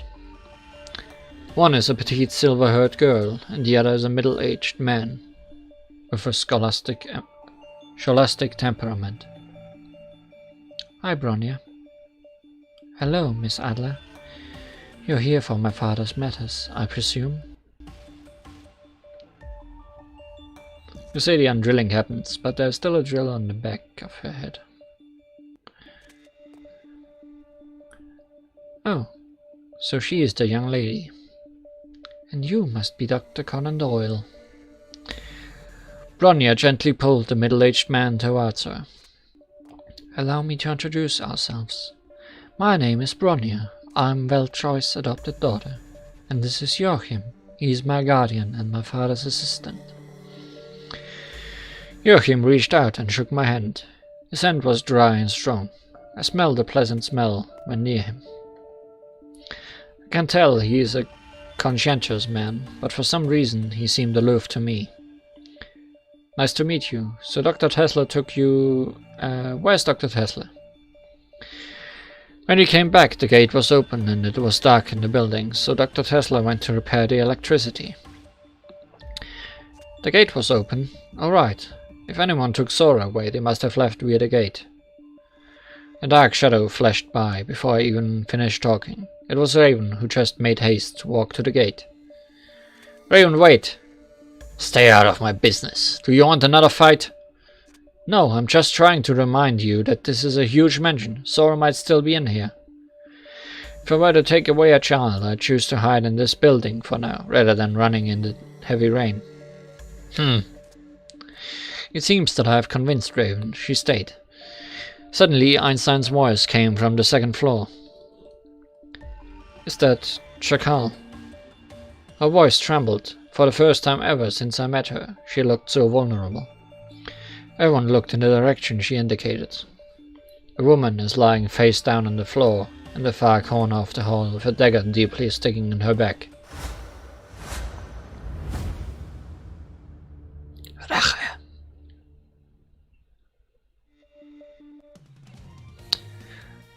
Rache means revenge in German.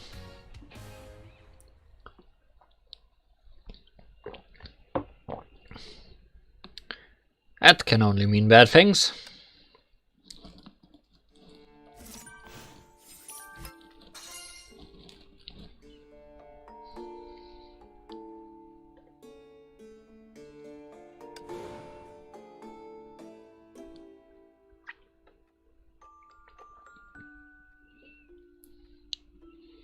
That seems to be the last connected dot, I feel. I'm always ready for a TL note if it's in German. Girl!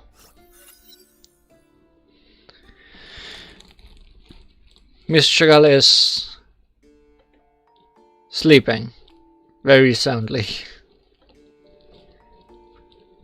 Better go and check her condition.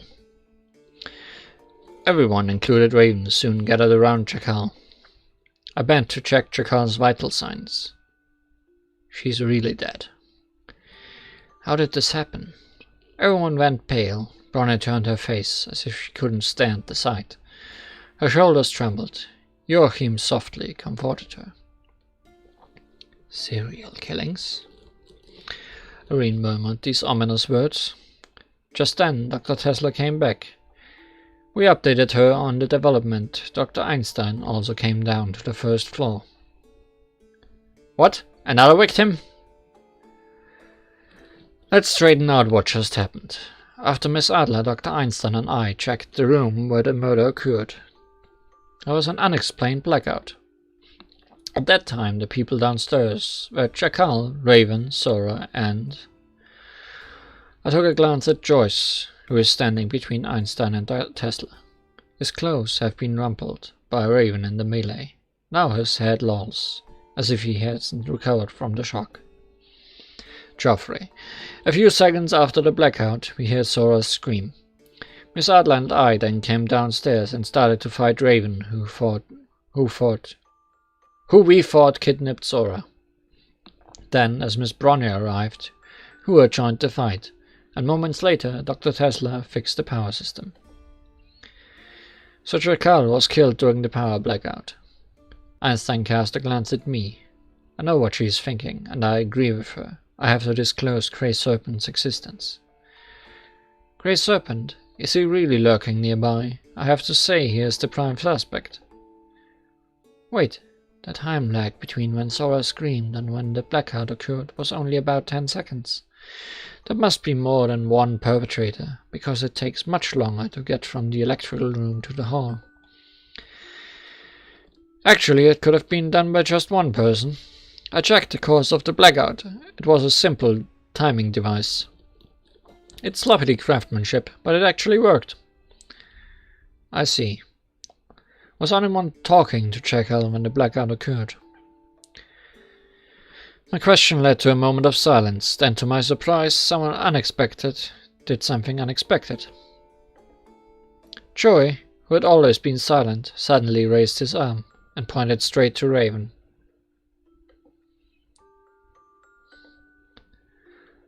Joey, are you trying to tell us that Raven was talking to Chakal when the blackout occurred? Joey nodded. Everyone turned to look at Raven. Yeah, I was talking to her, so what? I felt someone flashed by during the blackout. Must be the murderer, who probably also kidnapped Sora. Raven doesn't seem to be lying. Who knows whether you're making this up or not? I think you might be the one who killed Chakal, and the motive could be a dispute over your shares of the spoils. What did you say? Hold on, Dr. Tesla. Raven is telling the truth. I also felt someone flash by while I was talking to Sora. Then Sora started to scream, and then she was gone. At the next moment, Raven came and seized me. I raised an eyebrow at Joey, who became chatty all of a sudden.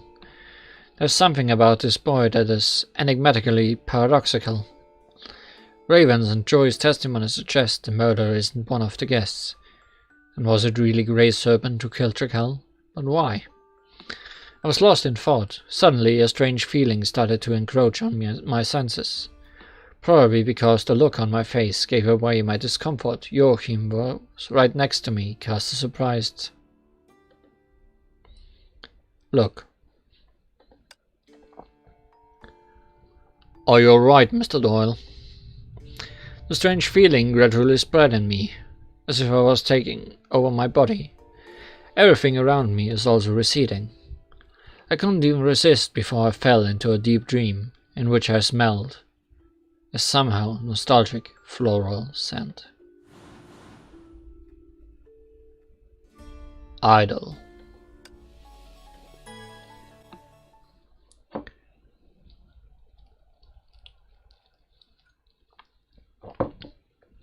Chapter's name was Girl, why is the fight's name Idle? A ray of light lit the darkness. I realized that I had already woken up. Woke up? When did I fall asleep? This place is... I remember it was in the hall of Wells' residence. My body feels unexpectedly heavy. To be more precise, it's immobile, like a puppet, with all the pulling strings cut off. As I am trapped in this eerie, uncanny state, she appeared. She looks misty and translucent, like a spectre. Help! Help me! I think I just heard her cry, but there was no voice, as if she's a shadow of a girl who should not be seen. Help you? Who are you? Why are you in such great pain? Yes, pain. Even though I can't see the girl clearly, I still genuinely feel her pain. Help me! Help me! Oh. Help them. Them? Who are they? Tell me. Rose is red. It's blue. She's still murmuring some broken words, but I can feel her will just went through radical changes all of a sudden. Her eyes also went through radical changes all of a sudden. She no longer calls for help. Instead, she has become gloomy and resentful. I will not let you hinder us. The sudden fierce hostility sent shivers down my spine. I tried to resist the girl's attack, but my body is still immobile. Ah, you look troubled. Hark! Hark! The broken murmurs turn into shrill, anguished cries. I can see that you don't want to give in, but you are after the wrong prey this time, silly.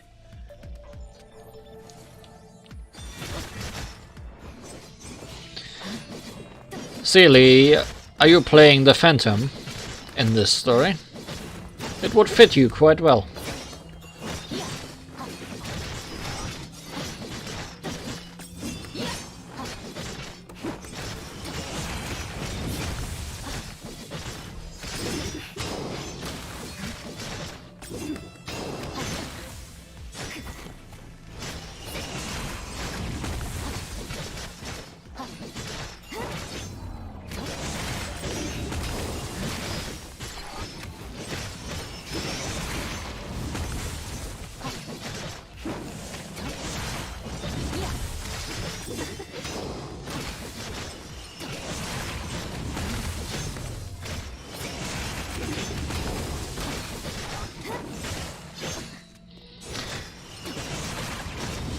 Kinda hard to see Seely's moves with all these snakes and dragons and birds flying around.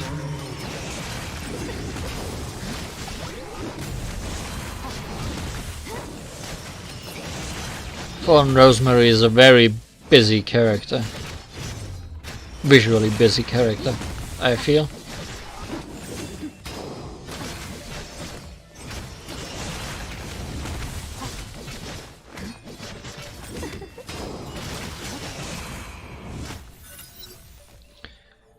Doctor? Doctor? A familiar voice rang in my ear. Then someone patted me on the shoulder, which pulled me back to reality. Huh? I woke up and saw who was worried look.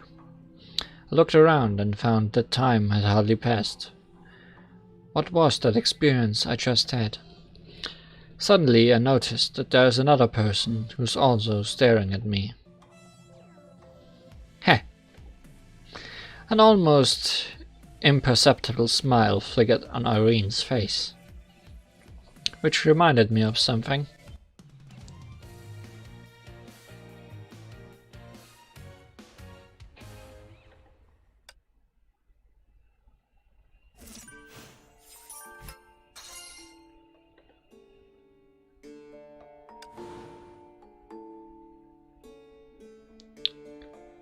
I feel like we have reached an end.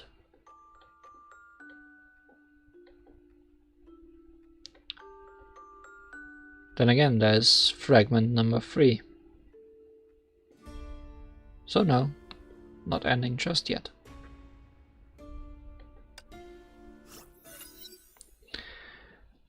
A letter to Bronya.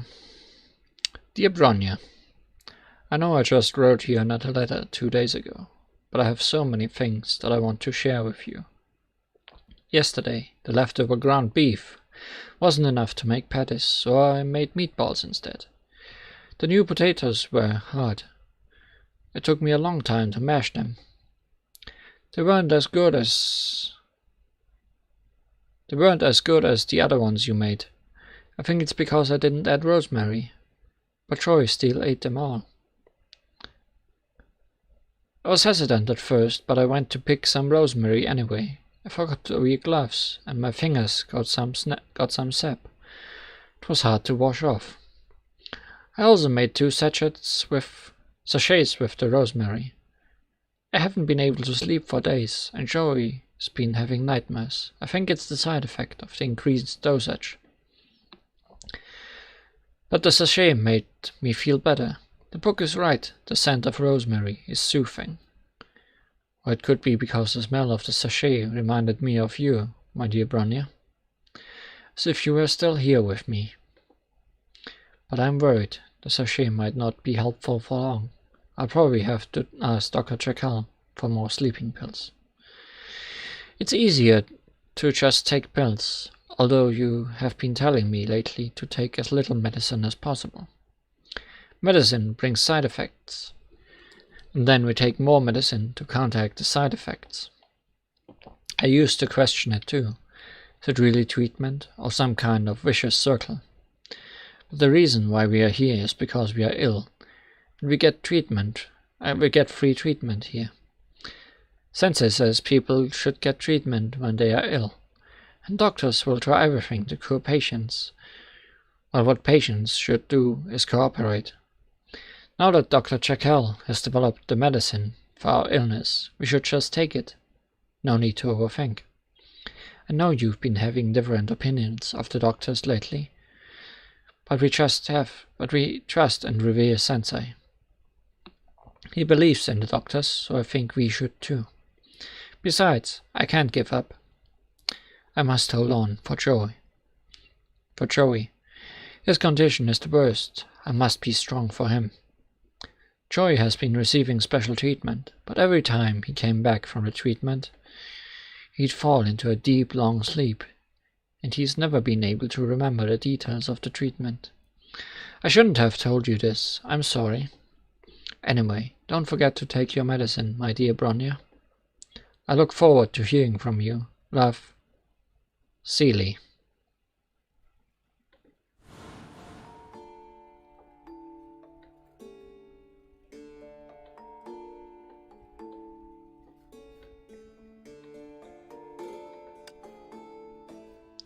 Unlocks in 4 days.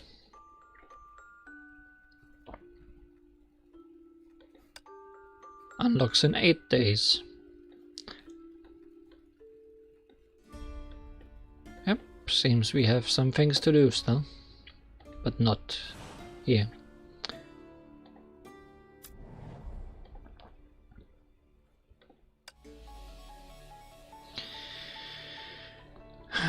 What team would be best for this? It's hard to tell.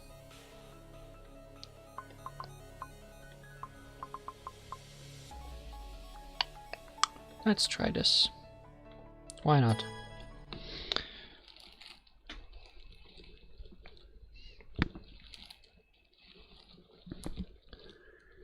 Don't forget, we have a black hole now, I guess. So, get up, guys.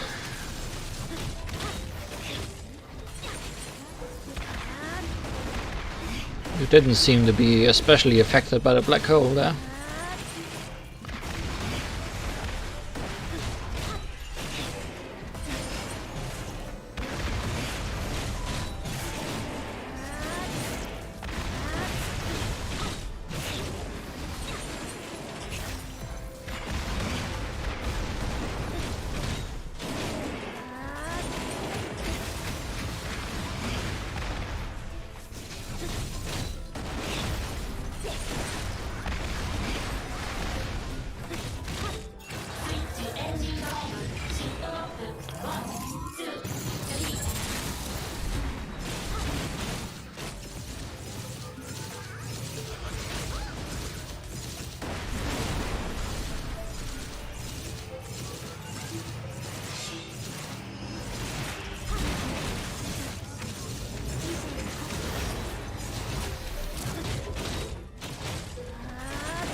Well, we already got much farther than last time. But can we win?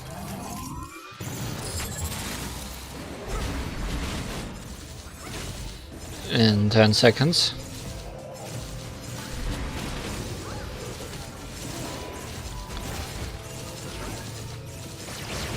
The answer is no.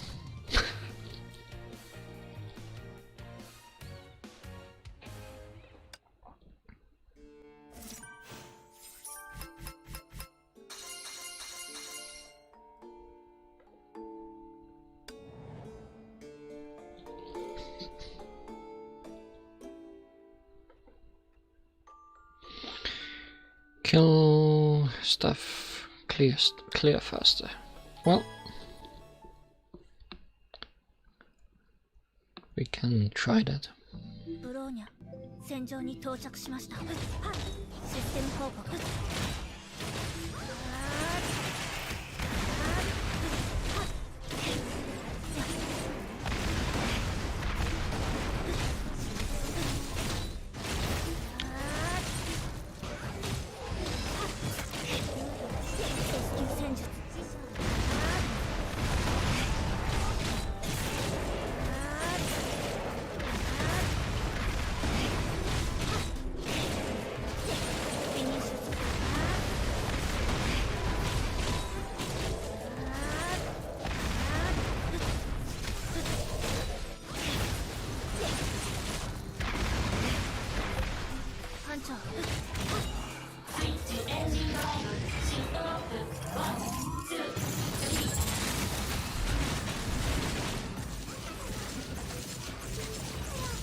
Got the combo thing, but not the time thing.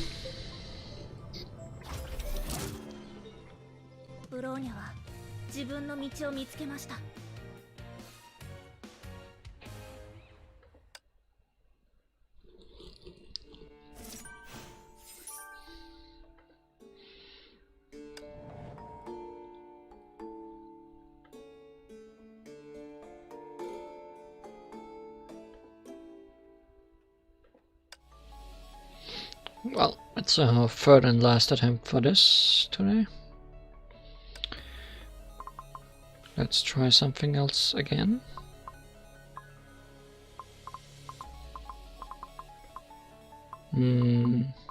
But who?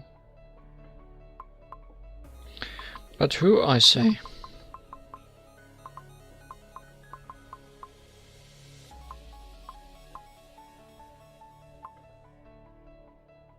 Honkaiをこの世界から追い出します。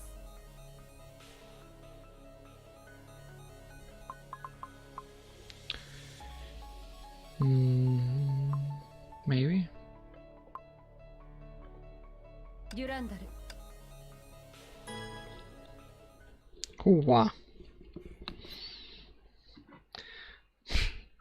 Hua. No, we are not gonna use Fuhua.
Well, we're definitely getting farther each time,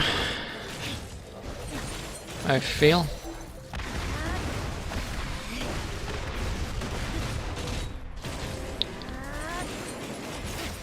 I mean, this is the final wave. The final rave.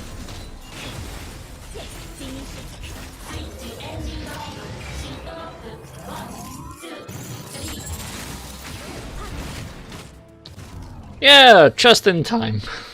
Great.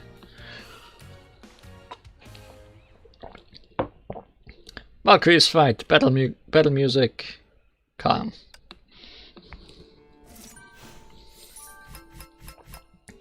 That's how it needs to be. And this unlocks X2.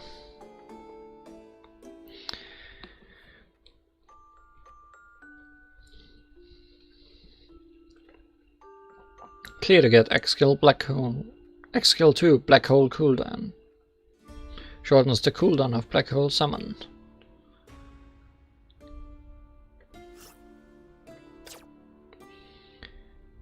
$60 seconds. 50 hit combo.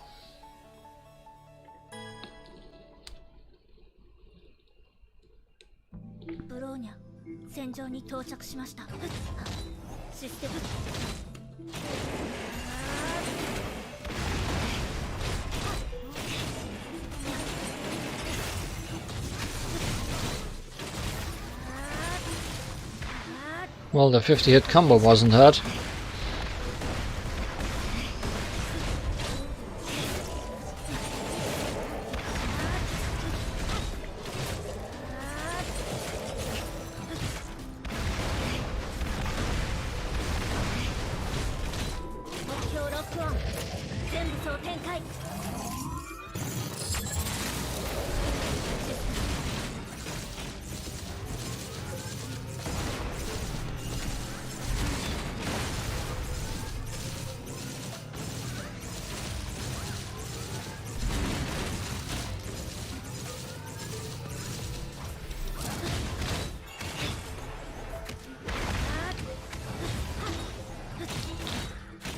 Not gonna reach the time limit again, no.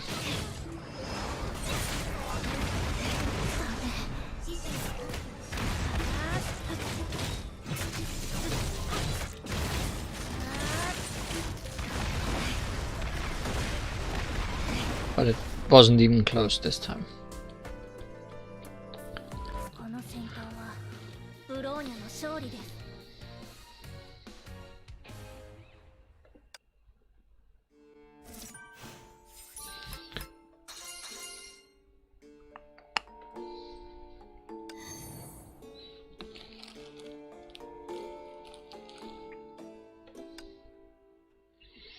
Oh, nice.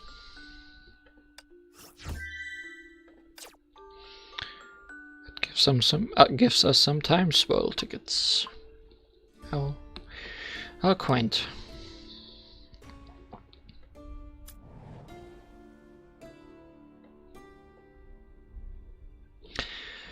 When you've eliminated all which is impossible, then whatever remains, however improbable, must be the truth.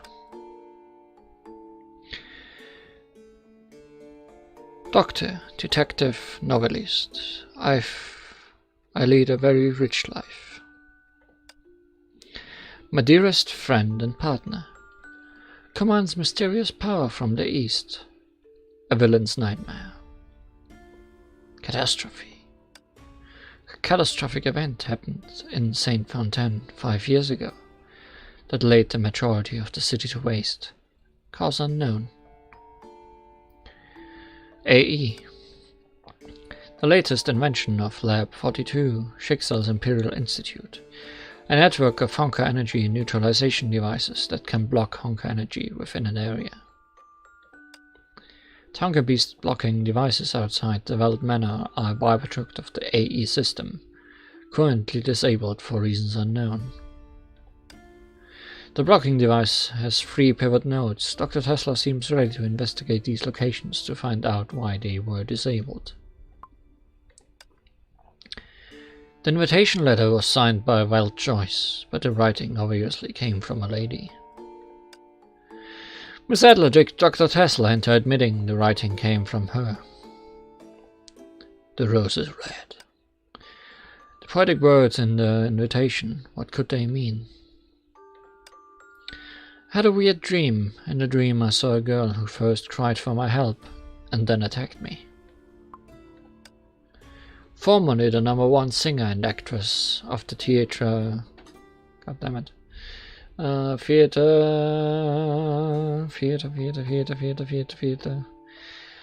Cesarski of Warsaw claims to be Welchoi's old friend.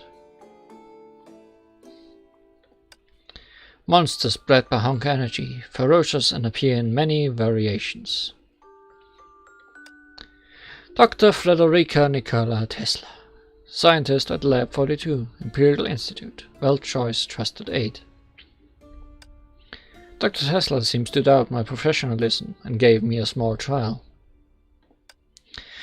Dr. Disir Albert Einstein, scientist at Lab 42, Imperial Institute, Welchoi's trusted aide. Tesla calls her Morpad.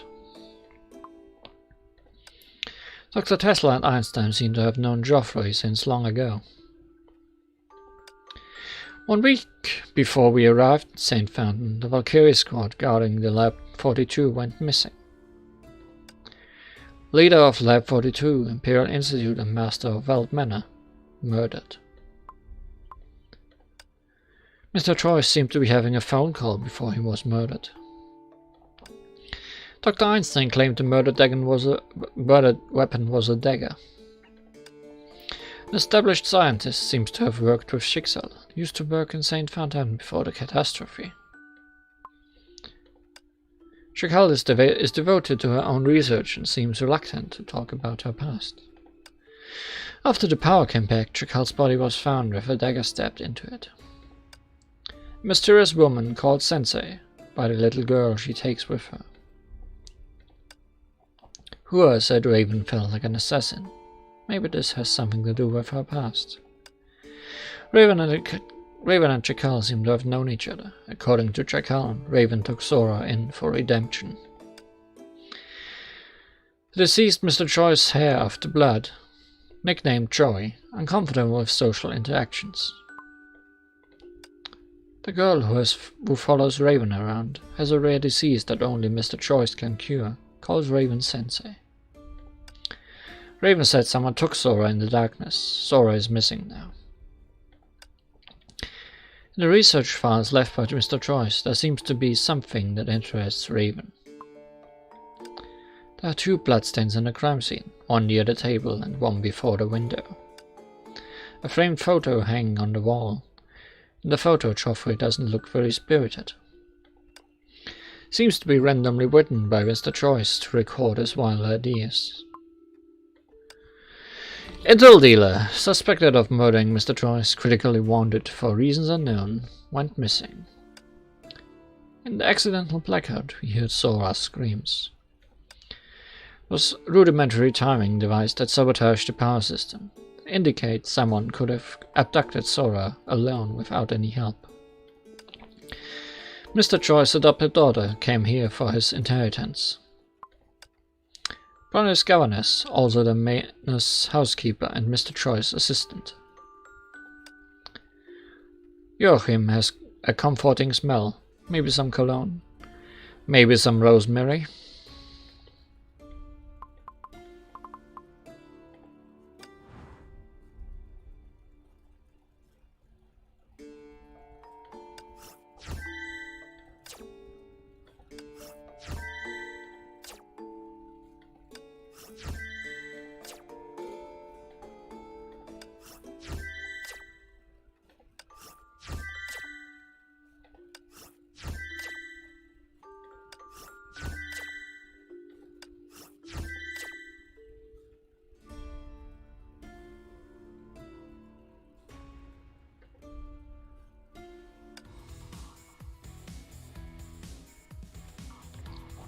Why a red dot up here?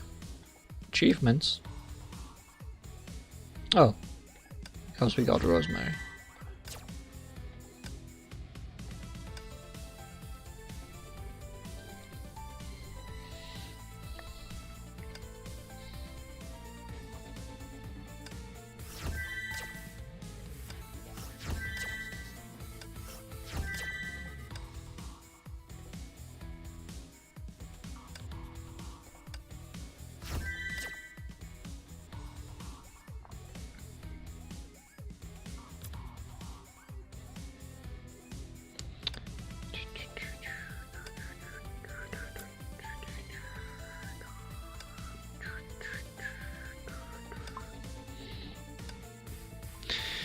Floriograph, do you come from heaven or rise from the abyss, beauty?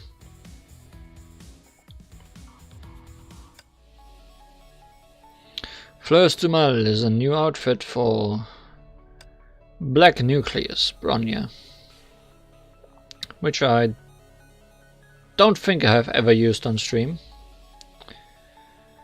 Her weapon is the Star Destroyer.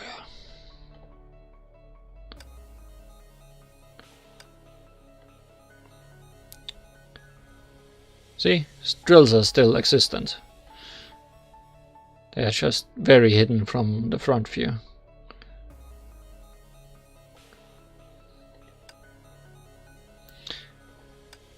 Black Nucleus Bronya is a very interesting but currently not very good shot type. Yeah. Valkyrie. And she was also the first boss of the game, I think. Either the first or the second.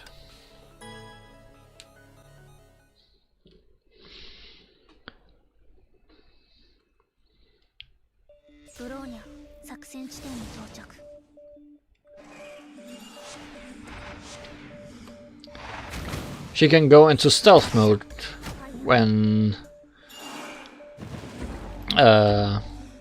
she dodges an enemy attack, and can then backstab them.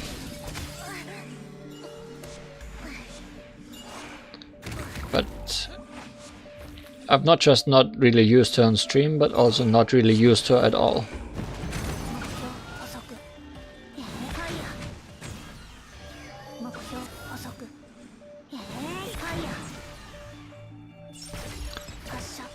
Oh, how do you use that weapon on PC? That's a good question.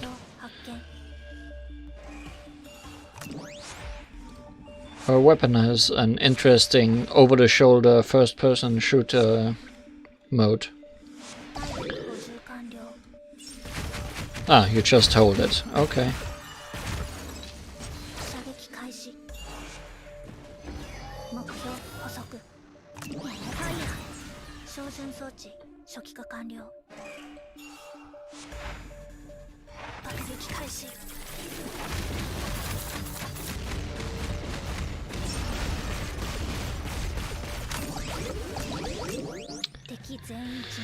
And then I ended the fight directly in the end thingy.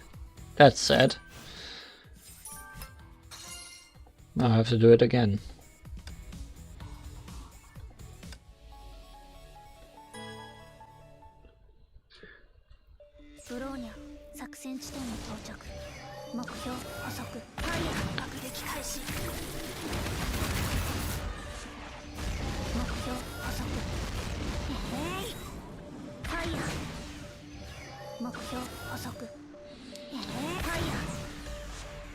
I guess we don't really see a lot of regular Bronya playstyle on these streams, because the ones I usually have with me are either the one with the motorbike or the two support variations, which aren't really meant for fighting.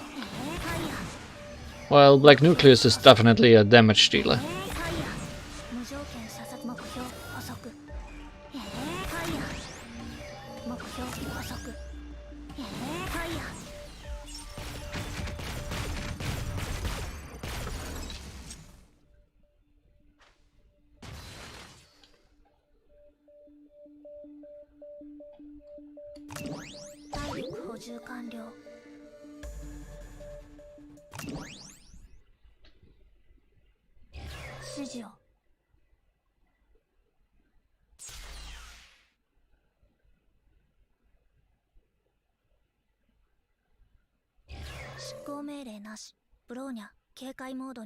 Strong arm.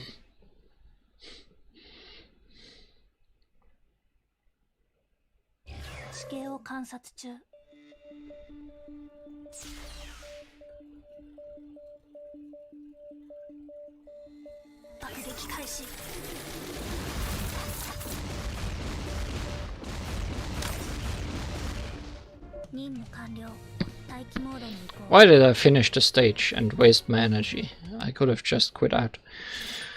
Oh well, it's just 5 energy anyways. Also added in this update were 2 new weapons.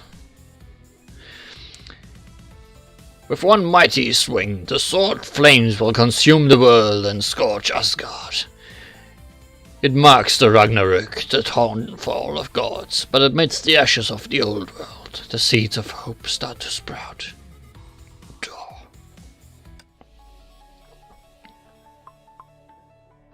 I'm not going to get these weapons, but let's try them out anyways.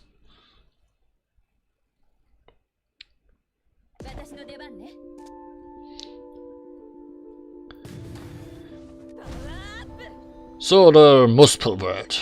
Sword Muspelword is a 2-handed pre-arm that packs tons of fire damage.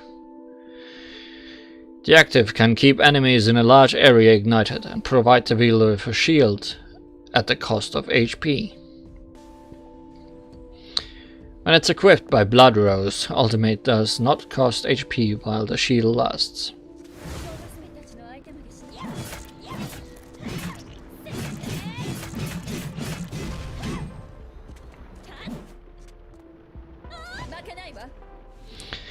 When it's equipped by Vermilion Knight Eclipse, her charge attack and ultimate deal more damage, and her ultimate restores SP while the shield lasts.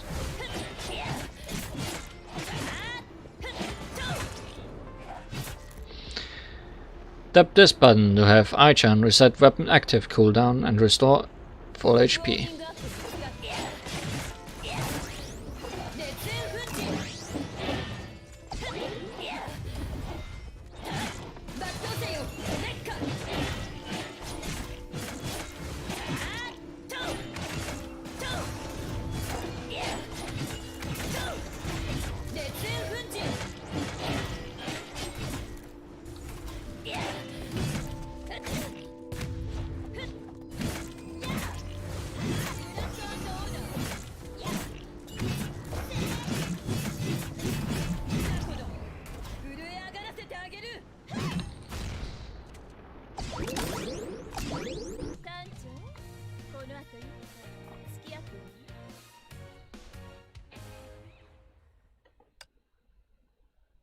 I mean, it's a nice looking sword.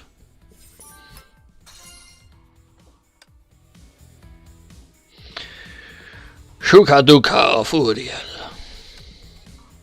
Destined to burn out all the stars. This great sword brings nothing but destruction.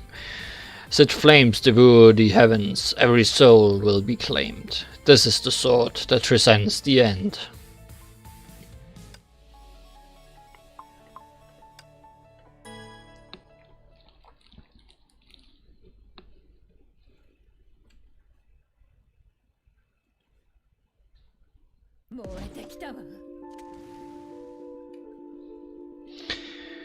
Shuhadaku of Uriel is a 2-handed pre-arm whose active has insane fire damage burst.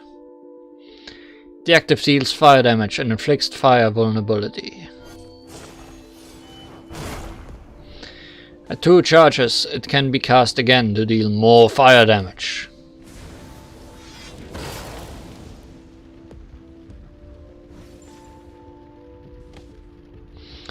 After the second cast, the wielder deals less damage and loses SP.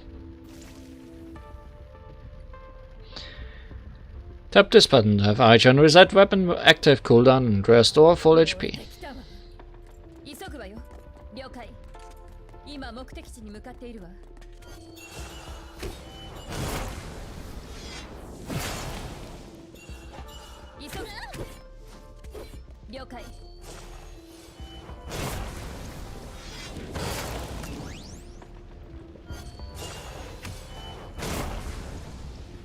Rip those guys.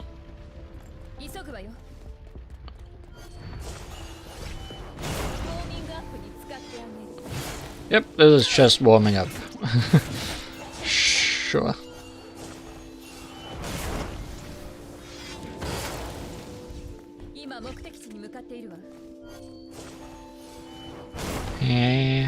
fire damage. 今目的地に向かっているわ。 Rest in pieces. 楽に勝てたわ。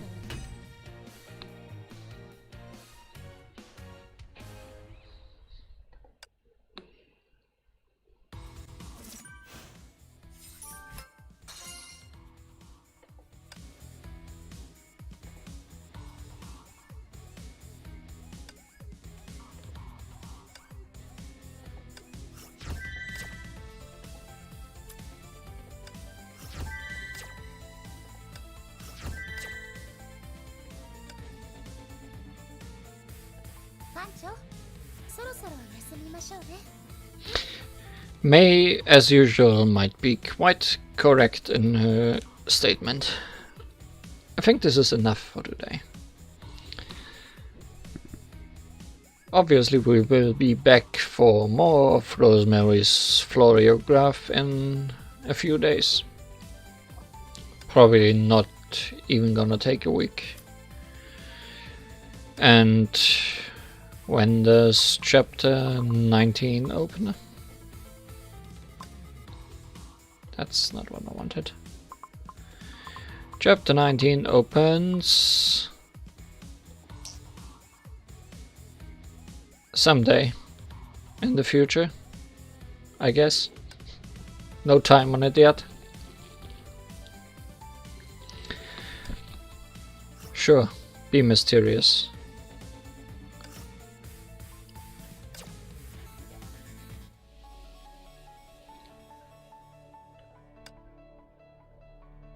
Sure. Disrupt my logging off by inviting me to co-op.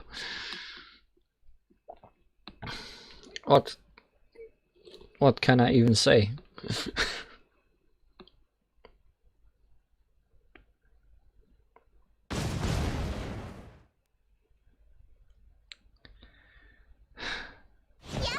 Your timing is impeccable.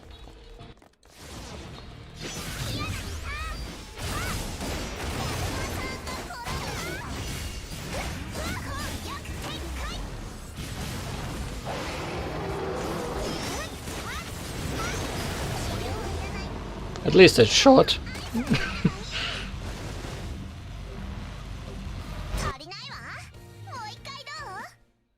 I'm still better than May, even if she's a thunder. Hash. Was that the only thing you wanted to do, or is there anything else you want to do? Lima, Uvu, Ovo.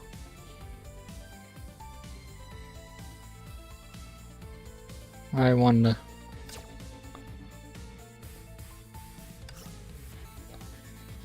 Oh, I've been requested by multiple people in the last hour since we streamed during our stream, but we didn't see Sayuri.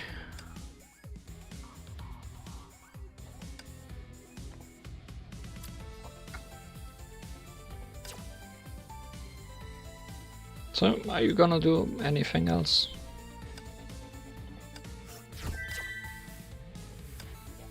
No?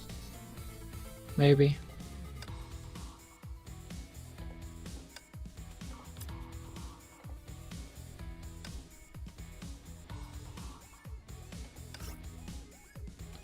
I'm taking this as a no.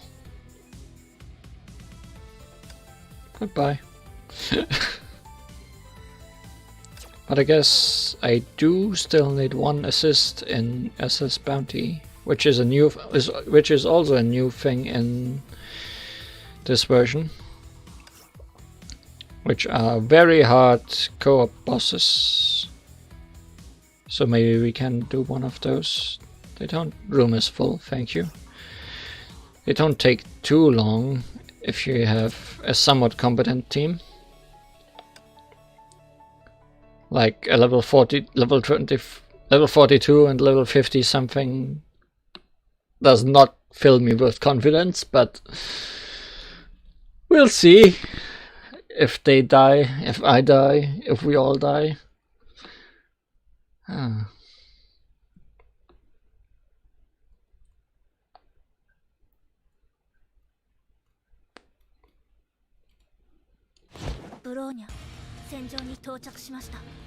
Let's see how well this works.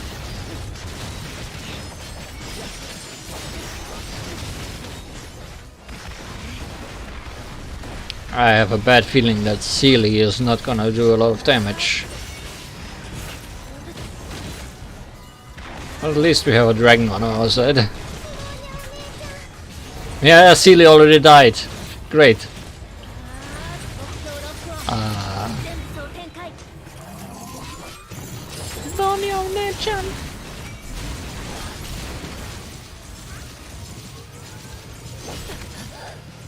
And now May died. And Sealy died. I'm gonna have to do a lot of reviving here if this is supposed to go anywhere.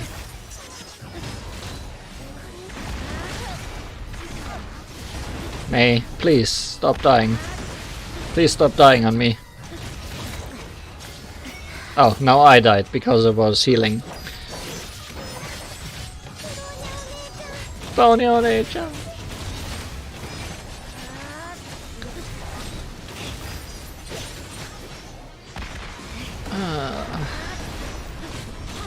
I have a feeling we won't win, just because we keep dying.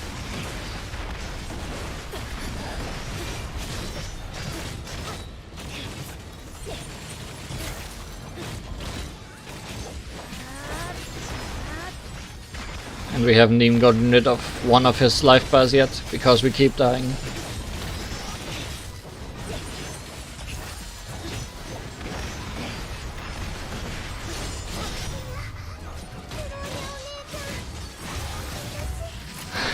I'm not even sure if there's any reason to revive that ceiling. I can't be there for both of you. I'm sorry. Can you not keep dying on me?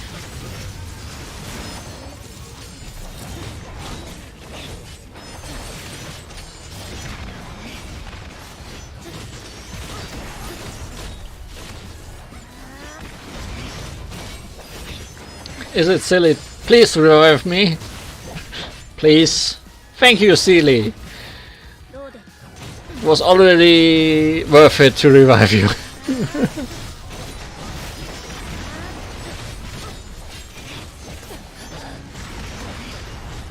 But we are not going to win. Like, okay, I think Sealy is completely dead.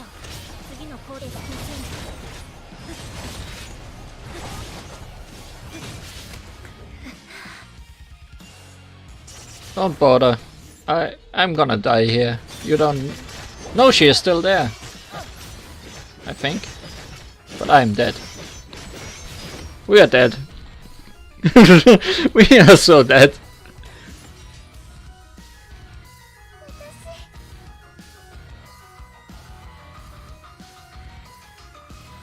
This is the final countdown. Rep. I sure did the most work by a lot. Like by a lot. But no.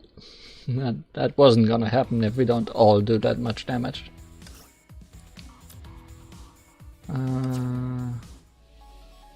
Hey, a level 80. Hey, 2 level 80s.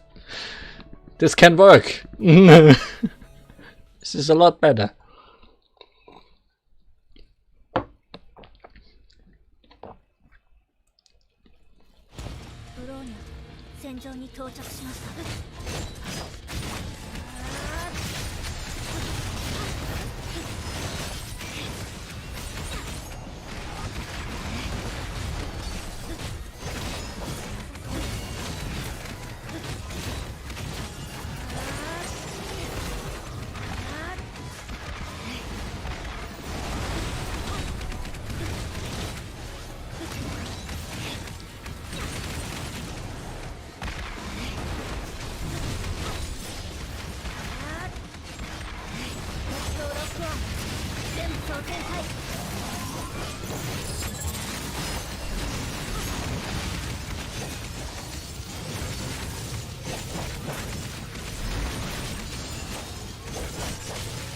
How weird, nobody is dying.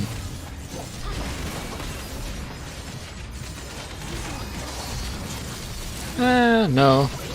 I might still be death coming. Someone pick up that health item. I'm missing it. Ah, there it is.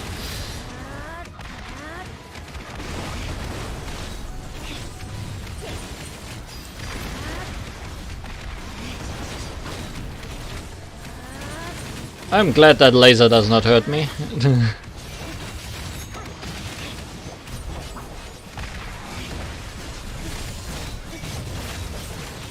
Health item.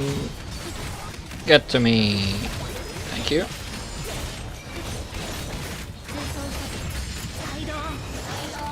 Right on.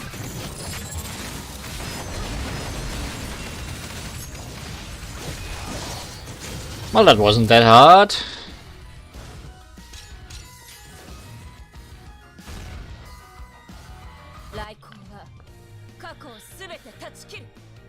Touch a kill.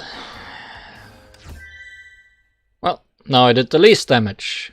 That's how the tables turn, I guess.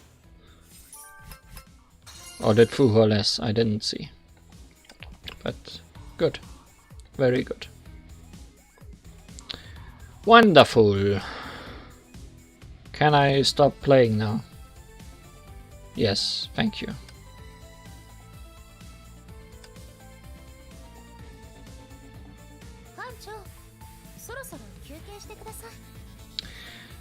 As she says, thank you for watching today's stream, and good night until we solve some mysteries again together. Bye bye.